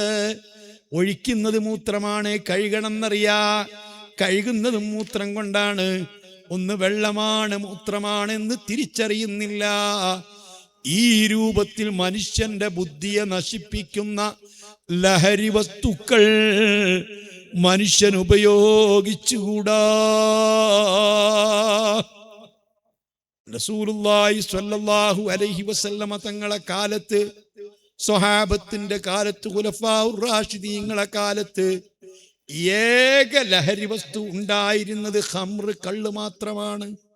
അഥവാ മുന്തിരിയിൽ നിന്നും ഈത്തപ്പഴത്തിൽ നിന്നും ഉണ്ടാക്കുന്ന കള്ള് മാത്രമാണ്. ആ കള്ള് കുടിച്ചാൽ ഇസ്ലാമിക ഭരണം നടക്കുന്ന ഭരണാധികാരിയുടെ മുമ്പിൽ കള്ള് കുടിച്ചതായി സ്ഥിരപ്പെട്ടാൽ 40 അടിയടിക്കേണ്ടതാണ്. അതേ സമയത്ത് ഹിജ്റ 500 വരെ താർത്താരികൾ ലോകത്ത് വരുന്നത് വരെ തീരെ മറ്റ് ലഹരി വസ്തുക്കളൊന്നും കണ്ടുപിടിച്ചിരുന്നില്ല. ഈ താർത്താരികൾ, ചെങ്കിസ് ആളുകൾ ലോകത്ത് മുസ്ലിമീങ്ങൾക്ക് വരുത്തി വച്ചിരിക്കുന്ന വിന ചെറുതൊന്നുമല്ല. അവരാണ് ആദ്യമായിട്ട് കഞ്ചാവ് കൊണ്ടുവന്നത്. അവരാണ് അതേ ദ്രാവക രൂപത്തിലുള്ളതല്ലാത്ത കരവസ്തുവായിട്ടുള്ള ലഹരി വസ്തുക്കൾ കൊണ്ടുവന്നത്, ഉമ്മത്തുങ്കായ കൊണ്ടുവന്നത്. ഇന്ന് നിങ്ങൾക്കറിയുമോ, കള്ളിനേക്കാൾ എത്രയോ മാരകമായ ലഹരികൾ വിപണിയിലുണ്ട്. ഒട്ടുമിക്ക ആളുകളും ഉപയോഗിക്കുന്നുണ്ട്. അതൊരു തെറ്റല്ലാത്ത രൂപത്തിൽ മാറിയിരിക്കുന്നു. എന്നാൽ വിശുദ്ധ ഖുർആൻ പറഞ്ഞത് നിങ്ങൾക്കറിയുമോ? ഇന്നമൽ ഖംറു വൽ മൈസിറു വൽ അൻസാബു വൽ അസ്ലാമു റിജ്സും മിൻ അമലിശ് ശൈത്വാൻ. നിശ്ചയം കള്ള്, അതുപോലെ വൽ മൈസിറു ചൂതുകളി, ചൂതാട്ടം, അതേ പന്തയം വെച്ചുകൊണ്ടുള്ള കളികൾ ഏതാണെങ്കിലും എല്ലാ പന്തയങ്ങളും എല്ലാ കള്ളുകളും, വൽ അസ്ലാമു വിഗ്രഹങ്ങൾ പൂജിക്കലും, വൽ ഖംറു വൽ മൈസിറു വൽ അൻസ്വാബു വിഗ്രഹങ്ങളെ പൂജിക്കലും, വൽ അസ്ലാമു പ്രശ്നക്കോലുകളെ കൊണ്ട് പ്രശ്നം വെക്കലും പ്രശ്നം നോക്കലും. ഓ മുസ്ലിമേ, എന്താ നീ ചിന്തിക്കാത്തത്? കള്ളു കുടിക്കൽ ഇന്ന് ആളുകൾക്കൊരു പ്രശ്നമല്ല അല്ലേ? ലഹരി ഉപയോഗിക്കൽ ഇന്നൊരു പ്രശ്നമല്ല അല്ലേ? മയക്കുമരുന്ന് ഉപയോഗിക്കൽ ഒരു പ്രശ്നമല്ല അല്ലേ? ആൺകുട്ടികളും പെൺകുട്ടികളും വരെ എത്രയെത്ര വലിയ വലിയ ആജിമാരാണ്. അല്ലാ, അവനവന്റെ മക്കൾക്ക് സ്വത്ത് പോലും കൊടുക്കാൻ പറ്റാത്തതിന്റെ പേരിൽ, പേരമക്കളെ പേരിൽ, മരുമക്കളെ പേരിൽ സ്വത്ത് എഴുതി വെച്ചുകൊണ്ട് മരിക്കുന്ന എത്രയെത്ര ഹാജിമാരുണ്ട്. അത്രയും മക്കളൊക്കെ കുടിയന്മാരായിപ്പോയി, ലഹരി വസ്തുക്കൾക്ക് അടിമപ്പെട്ടു പോയി. ജാഹിലിയ കാലഘട്ടത്തിൽ അള്ളാഹുവിന്റെ റസൂൽ വരുന്നതിന്റെ 20 കൊല്ലം മുമ്പ് അന്നുള്ള അതേ അവസ്ഥയാ ഇന്നും ലഹരി ഉപയോഗത്തിൽ മനുഷ്യന്റെ അവസ്ഥ, മുസ്ലിം കുടുംബത്തിൽ പിറന്നവരുടെ അവസ്ഥ. എന്റെ പ്രിയപ്പെട്ട ചെറുപ്പക്കാരെ, യുവാക്കളെ, എല്ലാ വിഷയത്തിലും നമ്മുടെ ചെറുപ്പക്കാര് വേണം. ഒരു ഉറൂസ് നടത്താൻ ചെറുപ്പക്കാര് വേണം. ഒരു മരിച്ചയിടത്ത് സജീവമാവാൻ ചെറുപ്പക്കാര് വേണം. ഒരു കല്യാണം സജീവമാക്കാൻ ചെറുപ്പക്കാർ വേണം. റോഡിൽ എവിടെയെങ്കിലും ബ്ലോക്ക് ഉണ്ടായാൽ നീക്കാൻ ചെറുപ്പക്കാർ വേണം. പാവപ്പെട്ടവരെ സഹായിക്കാൻ ചെറുപ്പക്കാർ വേണം. എല്ലാ വിഷയത്തിനും ചെറുപ്പക്കാർ വേണം. പക്ഷേ ആ ചെറുപ്പക്കാർ അവിടൊക്കെ സജീവമാണ്. ഉറൂസിൽ സജീവമാണ്, കല്യാണങ്ങളിൽ സജീവമാണ്, മരിച്ച വീട്ടിൽ സജീവമാണ്, അതുപോലെ പ്രവർത്തനത്തിലൊക്കെ സജീവമാണ്. അതേ സമയത്ത് ലഹരി ഉപയോഗിക്കുന്നു. അള്ളാഹുവിന്റെ റസൂൽ വരുന്നതിന്റെ മുമ്പ് മരണപ്പെട്ട 18 വയസ്സ് മാത്രം ജീവിച്ച മഹാമനുഷ്യൻ, അതേ ഏറ്റവും വലിയ കവിയായിരുന്ന കഅബാലയത്തിന്റെ മുകളിൽ, കഅബാലയത്തിന്റെ ചുമരിൽ കെട്ടിത്തൂക്കിയിട്ട 7 കവിതാ സമാഹാരമുണ്ടായിരുന്നു. അതിൽ ഏറ്റവും ടോപ്പ് കവിയായിരുന്നു ഇംറിഉൽ ഖൈസ്. ഇംറിഉൽ ഖൈസിന്റെ കവിത കഴിഞ്ഞാൽ പിന്നെ ഏറ്റവും വലിയ കവിത തറഫത്ത് ബിൻ മഅ്ബദിന്റേതാണ്. തറഫ ചൊല്ലിയ കവിതയാണ്. തറഫയാണെങ്കിലോ 18 വയസ്സാകുമ്പോഴേക്ക് കുടിച്ച് മരിച്ചവനാണ്. അല്ലാഹ് വലസ്തു ബിഹുല്ലാലി തിലായി മഖാഫതൻ മതാ തസ്തർഫിദിൽ ഖൗമു അർഫിദി. ആരെന്ത് സഹായത്തിന് വിളിച്ചാലും ഞാൻ അവിടെ ഓടിയെത്തും. ആരെ സഹായിക്കണമെന്നുണ്ടെങ്കിലും ഞാൻ അവിടെ ഓടിയെത്തും. പക്ഷേ ഞാൻ ആരെയും പേടിച്ചിട്ട് മലമുകളിൽ പോയി ഒളിഞ്ഞിരിക്കുന്നവനല്ല. അതേ ചൊറി പിടിച്ചിട്ട് അറക്കപ്പെട്ട വെറുക്കപ്പെട്ട ഒട്ടകത്തെ കൊണ്ടുപോയി അകറ്റി നിർത്തുന്നത് പോലെ എൻ്റെ കുടുംബം എന്നെ അകറ്റി നിർത്തിയാലും എന്തെല്ലാം എനിക്ക് സംഭവിച്ചാലും എൻ്റെ ജീവിതത്തിനെ തൊട്ട് എൻ്റെ മരണത്തെ തൊട്ട് നിങ്ങളെ ഉപദേശങ്ങളും മദ്യപാനം ഉപേക്ഷിക്കലും എന്നെ രക്ഷപ്പെടുത്തുമെങ്കിൽ ഞാൻ മദ്യപാനം നിർത്തിയേക്കാം.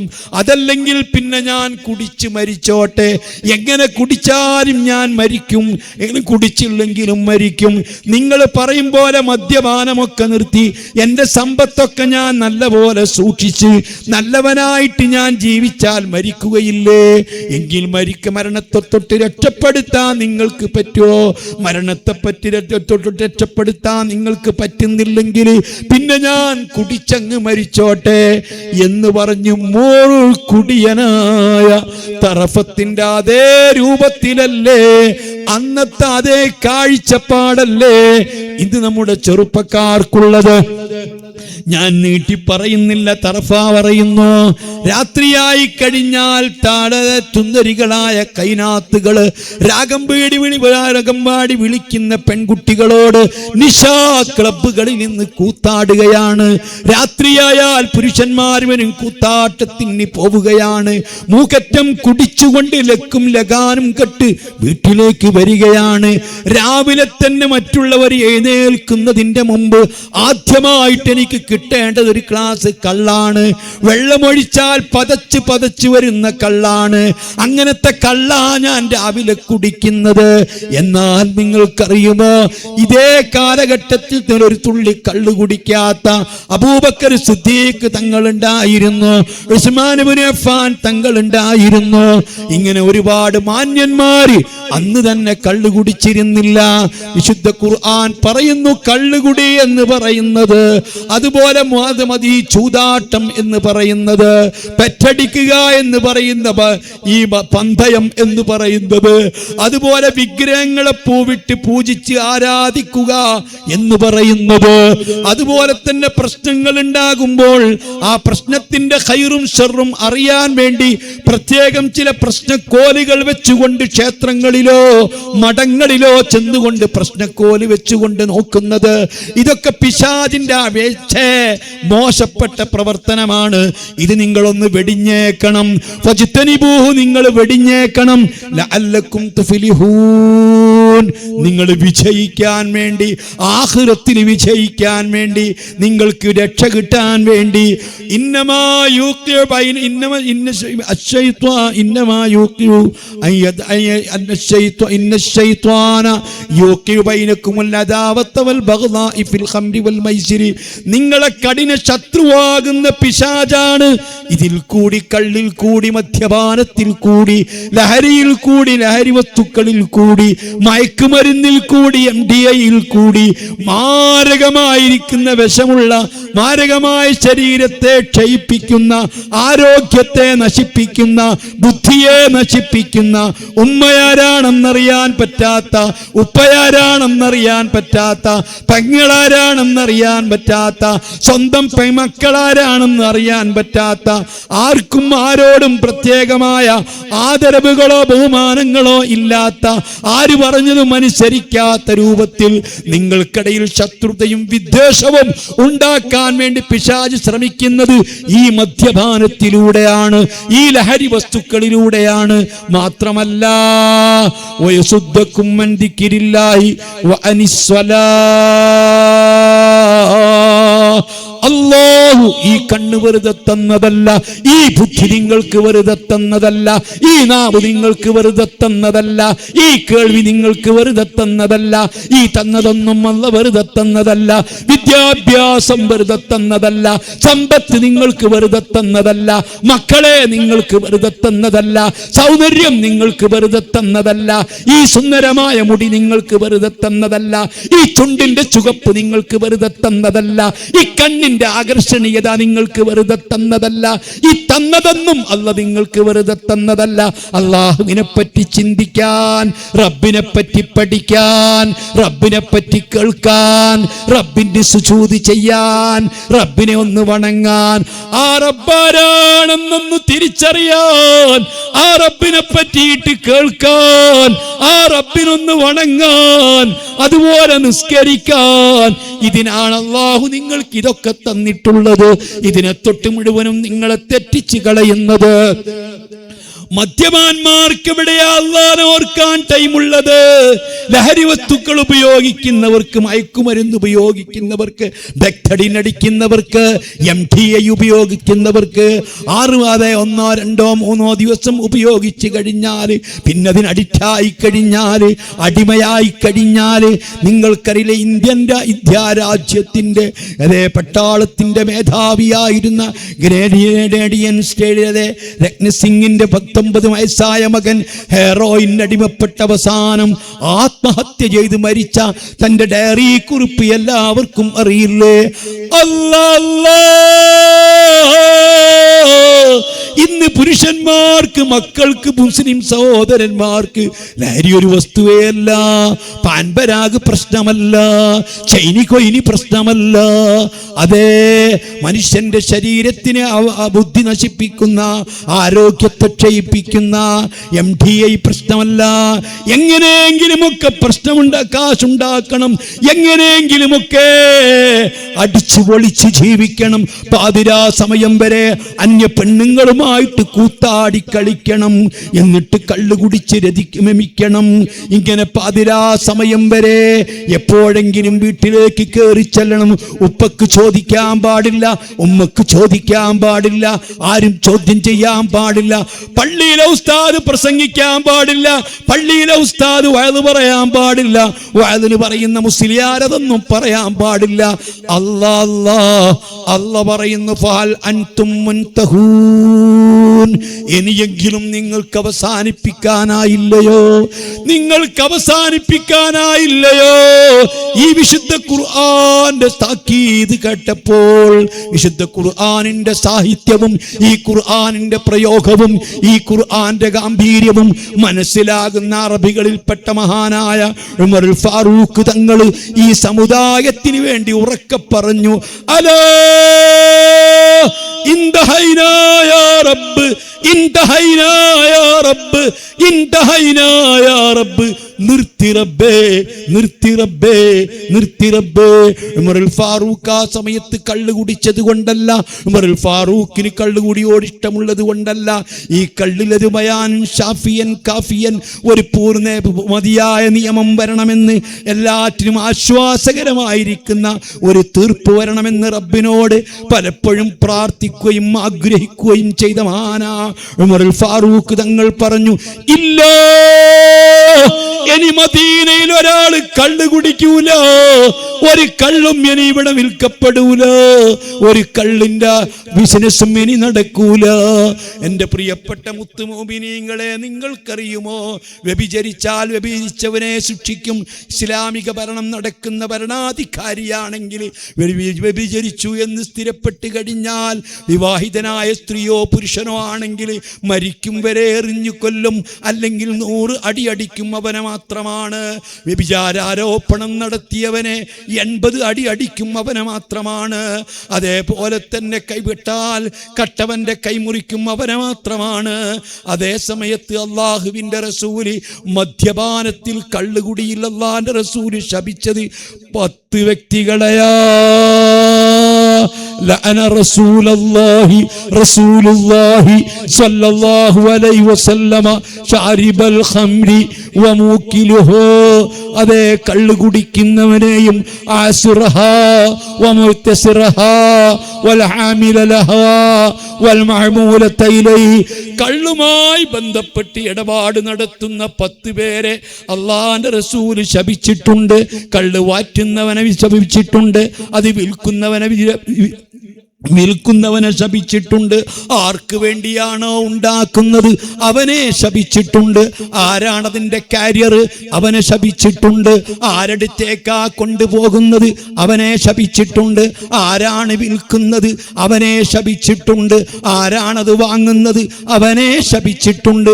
ഈ കള്ളുമായി ബന്ധപ്പെട്ട സർവ ആളുകളെയും അള്ളാഹുവിന്റെ റസൂൽ ശപിച്ചിട്ടുണ്ട്. അവന് റഹ്മത്തില്ല, റബ്ബിന്റെ റഹ്മത്തിന്റെ നോട്ടമില്ല.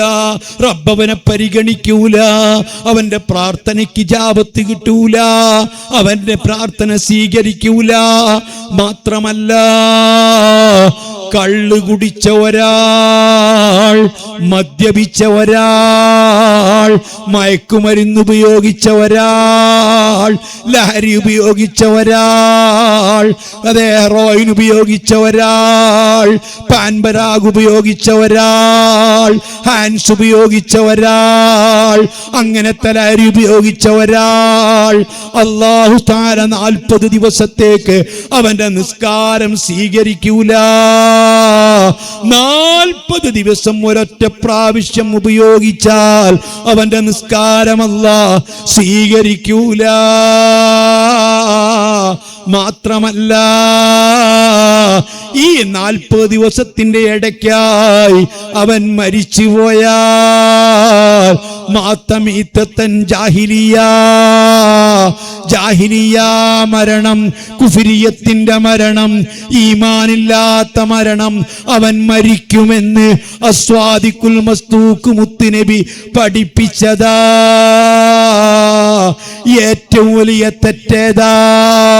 കള്ളു കുടിക്കലോ, കൊല നടത്തലോ, വ്യഭിചരിക്കലോ, കളവ് നടത്തലോ, സിഹ്ർ ചെയ്യലോ, പലിശ തിന്നലോ.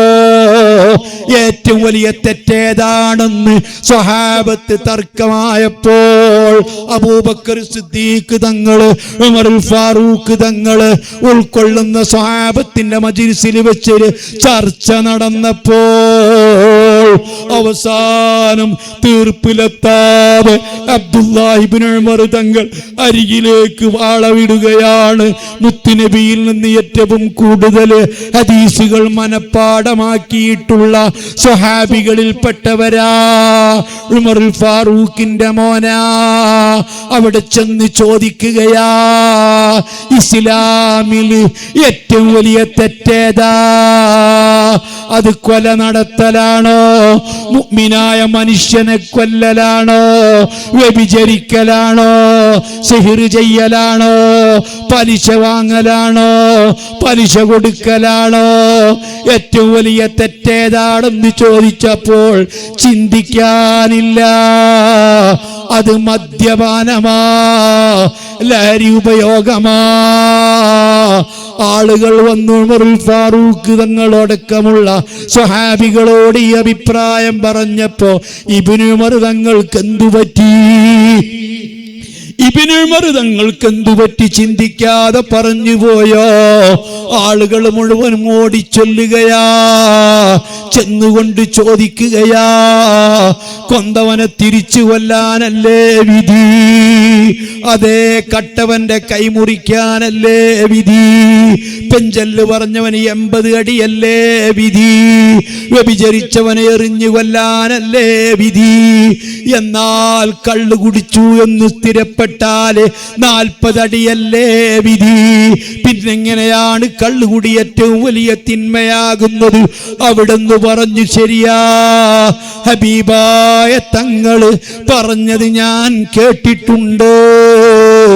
അതേ, പൂർവകാല ഭരണാധികാരികളിൽപ്പെട്ട അക്രമിയായ ഒരു ഭരണാധികാരി ഉണ്ടായിരുന്നു.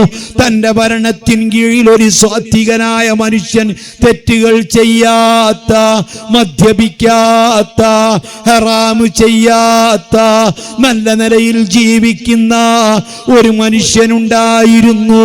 അയാളെ പിടിച്ചു കൊണ്ടുവന്ന് ഭരണാധികാരിയുടെ മുമ്പിൽ ഹാജരാക്കി, അങ്ങനത്തെ സാത്വികനൊന്നും ഇവിടെ ജീവിക്കാൻ പറ്റൂല, ഒന്നുകിൽ ഒരു കൊല നടത്തണം, അല്ലെങ്കിൽ ഇഷ്ടപ്പെട്ട പെണ്ണിനെ വ്യഭിചരിക്കണം, അല്ലെങ്കിൽ മദ്യപിക്കണം എന്ന് നിർബന്ധിച്ചു, അല്ലെങ്കിൽ നിന്നെ കൊന്നുകളയും എന്ന് പറഞ്ഞപ്പോൾ കൊലയിൽ നിന്ന് രക്ഷപ്പെടാൻ വേണ്ടി ആ മനുഷ്യൻ മദ്യപിക്കാമെന്നേറ്റു. അങ്ങനെ മദ്യപിച്ചു. ഒരു പാവപ്പെട്ട ചെറിയ കുഞ്ഞിനെ അയാൾ കൊന്നുകളഞ്ഞു. അവര് തട്ടം കൂട്ടിയ പെണ്ണിനെ വ്യഭിചരിക്കുകയും ചെയ്തു, എല്ലാ തിന്മയും ചെയ്തു. അതുകൊണ്ടാണ് തങ്ങള് അൽ ഖംറു ഉമ്മുൽ ഖബായിസി വ ഉമ്മുൽ ഫവാഹിഷി, ലഹരി ഉപയോഗം എല്ലാ തിന്മകളുടെയും തള്ളയാ, അതിന്റെ ഉമ്മയാ. എന്റെ ചെറുപ്പക്കാരെ, മദ്യപിക്കല്ല, ലഹരി ഉപയോഗിക്കല്ല, ഹാൻസ് ഉപയോഗിക്കല്ല, അതുപോലത്തെ ലഹരി വസ്തുക്കൾ ഉപയോഗിക്കല്ല, അതുമായി ബന്ധപ്പെടല്ല, അതിന്റെ ബിസിനസ് നടത്തല്ല, MDA ഉപയോഗിക്കല്ല. അള്ളാഹു ഏറ്റവും കനിഞ്ഞു നൽകിയ ബുദ്ധിയെ നശിപ്പിക്കല്ല, ആരോഗ്യം കേടുവരുത്തല്ല. ഇതൊക്കെ തന്ന റബ്ബ് ചോദിക്കുന്നുണ്ട്. നല്ല മസില് പവറുള്ള ഈ ആരോഗ്യം, അതേ, ഇത്തരം ലഹരി വസ്തുക്കൾ ഉപയോഗിച്ചാൽ മാക്സിമം 6-7 കൊല്ലമാണ് അവന്റെ നാളുകൾ എണ്ണപ്പെട്ടു പോയി, ആയുസ് എണ്ണപ്പെട്ടു പോയി, അവൻ നശിച്ചു പോയി, അവൻ തൊലഞ്ഞു പോയി. എത്രയെത്ര ചെറുപ്പക്കാരാണ് ഇത്തരം തെറ്റുകൾ കടിമപ്പെട്ട് ജീവിതം തന്നെ നശിച്ചു പോയവർ. അവർക്ക് ഉമ്മയില്ല, അവർക്ക് ഉപ്പയില്ല, അവർക്ക് പെങ്ങളില്ല, ഉമ്മയെ കൊല്ലാൻ മടിയില്ല, പെങ്ങളെ ലൈംഗികമായിട്ട് ഉപയോഗപ്പെടുത്താൻ മടിയില്ല. സ്വന്തം ഉമ്മയുടെയും ഉപ്പയുടെയും സ്വന്തം ഉമ്മയുടെയും പെങ്ങളിന്റെയും ഒക്കെ നഗ്നമായ ചിത്രങ്ങൾ ഒപ്പിയെടുത്തിട്ട് അത് വിറ്റ് കാശാക്കുന്നതിന് മടിയില്ല. തകർന്നു പോകല്ല. ചെറുപ്പക്കാരറിയണമെന്ന് ഞാൻ ഓർമ്മപ്പെടുത്തുന്നു. സമയക്കുറവ് കൊണ്ട് നിർത്തുന്നു. രണ്ടാമത്തൊരു കാര്യം എൻ്റെ ഉമ്മമാരോടാണ്. ഉമ്മമാരെ, ഒരുപാട് സാദാത്തുക്കളെ നിങ്ങൾ സ്നേഹിക്കുന്നു, സാദാത്തുക്കളെ ഉറൂസ് നിങ്ങൾ നടത്തുന്നു, സാദാത്തുക്കളെ നിങ്ങൾ സമീപിക്കുന്നു, അവരെ നിങ്ങൾ ബഹുമാനിക്കുന്നു. ഈ സർവ്വ സാദാത്തുക്കളുടെയും ഉപ്പാപ്പ സയ്യിദ് ഹുസൈൻ റളിയല്ലാഹു അൻഹു തങ്ങള്, ആ സർവ്വ ബഹുമാനപ്പെട്ട ഹുസൈൻ തങ്ങള്, ഈ ഇവിടെ ഉണ്ടായിരുന്ന തങ്ങളൊക്കെ അലി സൈനുൽ ആബിദീൻ തങ്ങളെ മക്കളാണ്. അവര് ബഹുമാനപ്പെട്ട ഹുസൈൻ തങ്ങളെ മക്കളാണ്. ഹുസൈൻ തങ്ങളെ നിഷ്ഠൂരമായിട്ട് കർബലയിൽ കൊന്നതാണ്. തന്റെ ചറഫാക്കപ്പെട്ട ശിരസ് വേർപ്പെടുത്തിയിട്ട് അതാ തളികയിലാക്കിയിട്ട് അതാ അവര് പ്രകടനം നടത്തിയതാണ്. അവിടുത്തെ ചറഫാക്കപ്പെട്ട ശിരസ് മറവ് ചെയ്തത് മദീനയിലാണ്. അവിടുത്തെ ഉടൽ ഭാഗം മറവ് ചെയ്തത് അങ്ങ് കൂഫയിലാണ്. അവര് പ്രകടനം കൊണ്ടുപോയി പ്രകടനം നടത്തിയതാണ്. ഹുസൈൻ റളിയല്ലാഹു അൻഹുവിനെ കൊന്നു. ഹുസൈൻ റളിയല്ലാഹു അൻഹുവിന്റെ മക്കളെ കൊന്നു. എല്ലാവരെയും കൊന്നു. അലി സൈനുൽ ആബിദീൻ എന്ന ചെറിയ മകനാകുന്ന അലി സൈനുൽ ആബിദീൻ തങ്ങളെ മാത്രം ബാക്കി വെച്ചതാ. മലയുടിക്കുന്ന മക്കളെ വരെ കൊന്നതാ. അന്ന് പനി പിടിച്ച് യുദ്ധത്തിൽ വരാത്തത് കൊണ്ട് അലി സൈനുൽ ആബിദീൻ തങ്ങൾ ടെന്റിൽ കിടക്കുന്നത് കൊണ്ട് രക്ഷപ്പെട്ടതാ. അവസാനം ബഹുമാനപ്പെട്ട ഹുസൈൻ തങ്ങളെയും കൊന്ന് സർവമക്കളെയും കൊന്ന് അവസാനം തന്റെ ടെന്റിൽ ഇനി ബാക്കിയുണ്ടെന്ന് ആരാണെന്നറിയാൻ വേണ്ടി ജിയാദ് എന്ന കടുത്ത ജിയാദ് എന്ന് പറയുന്ന ദുഷ്ടനായ മനുഷ്യൻ തന്റെ ടെന്റിൽ വന്ന് നോക്കുമ്പോൾ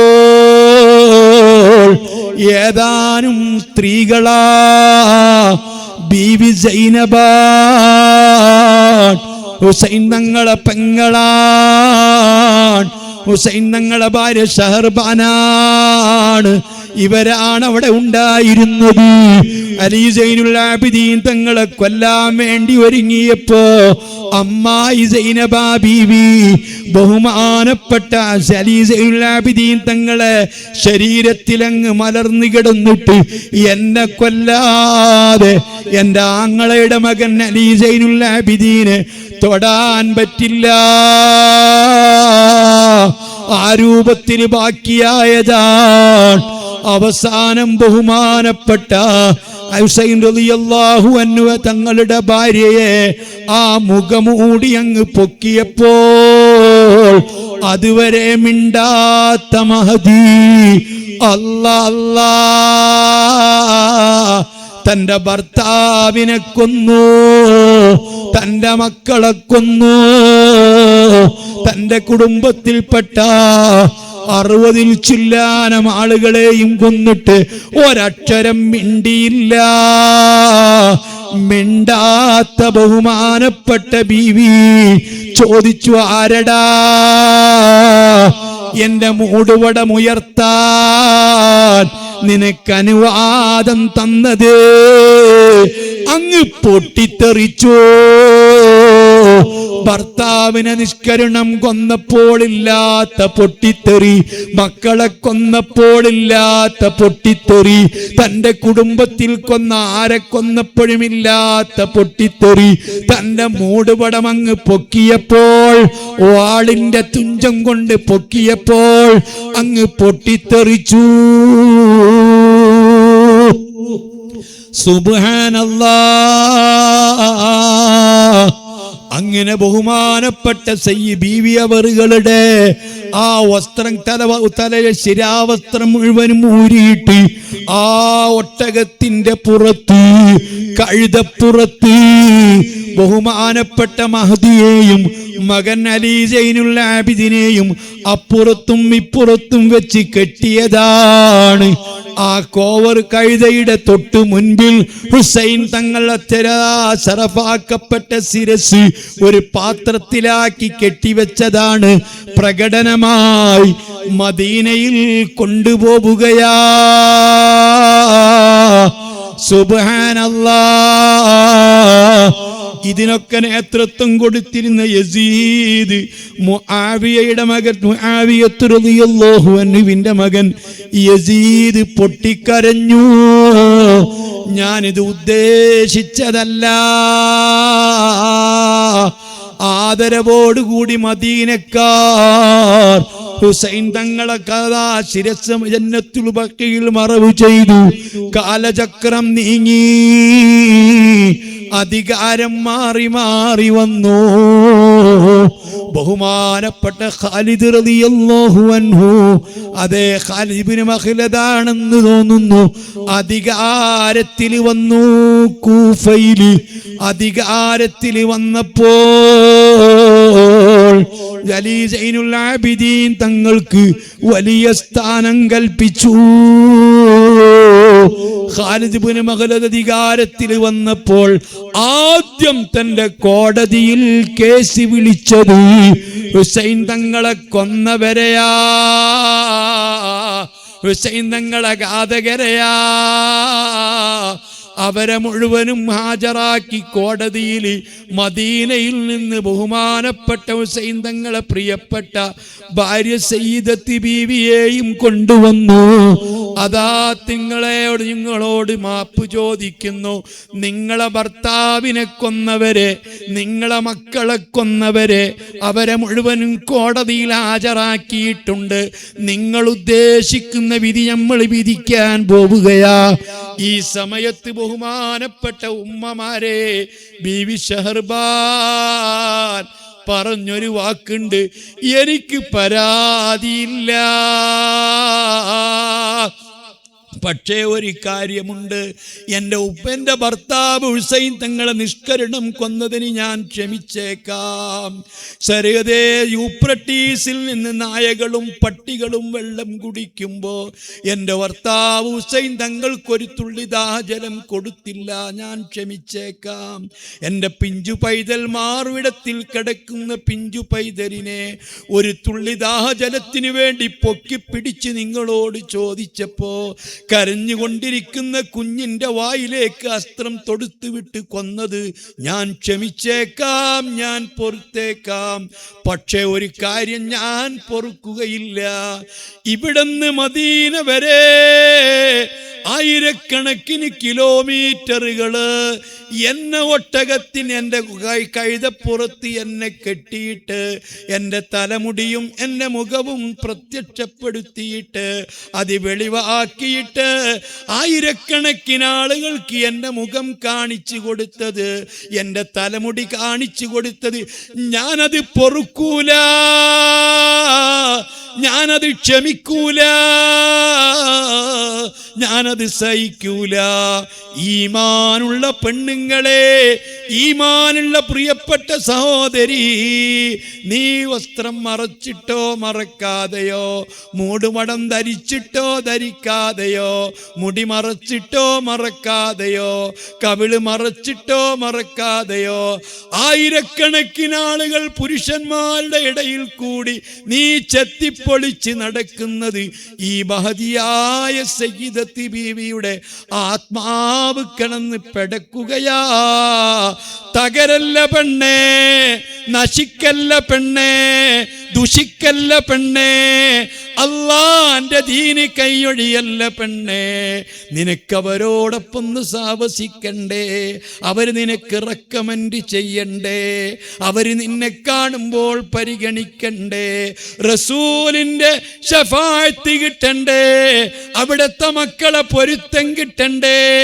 അതുകൊണ്ട് കുത്തഴിഞ്ഞ് ജീവിക്കുന്ന പെണ്ണുങ്ങളോട് കല്യാണങ്ങളിലും മറ്റ് കാര്യങ്ങളിലും ആടിപ്പാടി പാട്ടും പാടി സ്റ്റേജുകളിൽ കല്യാണത്തിൻ്റെ പേരില്, മഞ്ഞക്കല്യാണത്തിൻ്റെ പേരില്, ചുവപ്പ് കല്യാണത്തിൻ്റെ പേരില് ഹാർമണി മ്യൂസിക്കുള്ള പാട്ടുകൾ പാടിയിട്ട് പേടി അങ്ങനെ പാട്ടും കൂത്തുമായി അരങ്ങ് തകർക്കുന്ന പെങ്ങളെ, തെരഞ്ഞെടുപ്പും മറ്റും വരുമ്പോൾ വിജയാഹ്ലാദത്തിന് വേണ്ടി ശരീരം കുലുക്കിച്ചാടുന്ന പെണ്ണുങ്ങളെ, ഉമ്മമാരെ, നശിച്ചു പോകല്ല, ദുഷിച്ചു പോകല്ല എന്ന് ഞാൻ എൻ്റെ പെണ്ണുങ്ങളോടും വസിയത്ത് ചെയ്യുന്നു.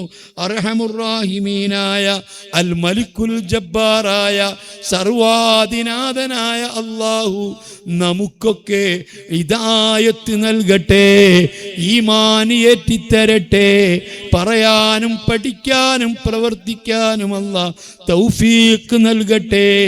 ഇജാബത്തുള്ള മജ്ലിസിൽ അല്ലാഹു ഈ മജ്ലിസ് ഉൾപ്പെടുത്തട്ടെ. അവിടെയും ഇവിടെയും നിൽക്കുന്ന ചെറുപ്പക്കാർ, യുവാക്കൾ, സഹോദരന്മാരൊക്കെ ഒന്ന് സദസ്സിലേക്ക് വന്നാൽ ഈ സാദാത്തുക്കളെ തവസ്സുൽ ചെയ്ത് നമുക്കൊന്ന് ദുആ ചെയ്യാം. അവരെ വെളിച്ചം നമുക്ക് കിട്ടാൻ, അവരെ ബറക്കത്ത് കൊണ്ട് ഈമാൻ ഏറ്റി കിട്ടാൻ, നമ്മുടെ കൽബൊന്ന് ലംഘി കിട്ടാൻ നമുക്ക് ദുആ ചെയ്തുകൂടെ, നമുക്കൊന്ന് സ്വീകരിച്ചുകൂടെ? അതുകൊണ്ട് എല്ലാ ചെറുപ്പക്കാരും യുവാക്കളും മക്കളും രക്ഷിതാക്കളും പുരുഷന്മാരും അടുത്തേക്ക് വന്ന് സ്വലാത്തു ചൊല്ലുക. അല്ലാഹു കബൂൽ ചെയ്യട്ടെ, അല്ലാഹു ഇജാബത്ത് നൽകട്ടെ.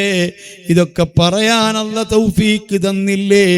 ഉൾക്കൊള്ളാൻ അല്ലാഹു നമ്മെ അനുഗ്രഹിക്കട്ടെ. എല്ലാവരും വന്ന്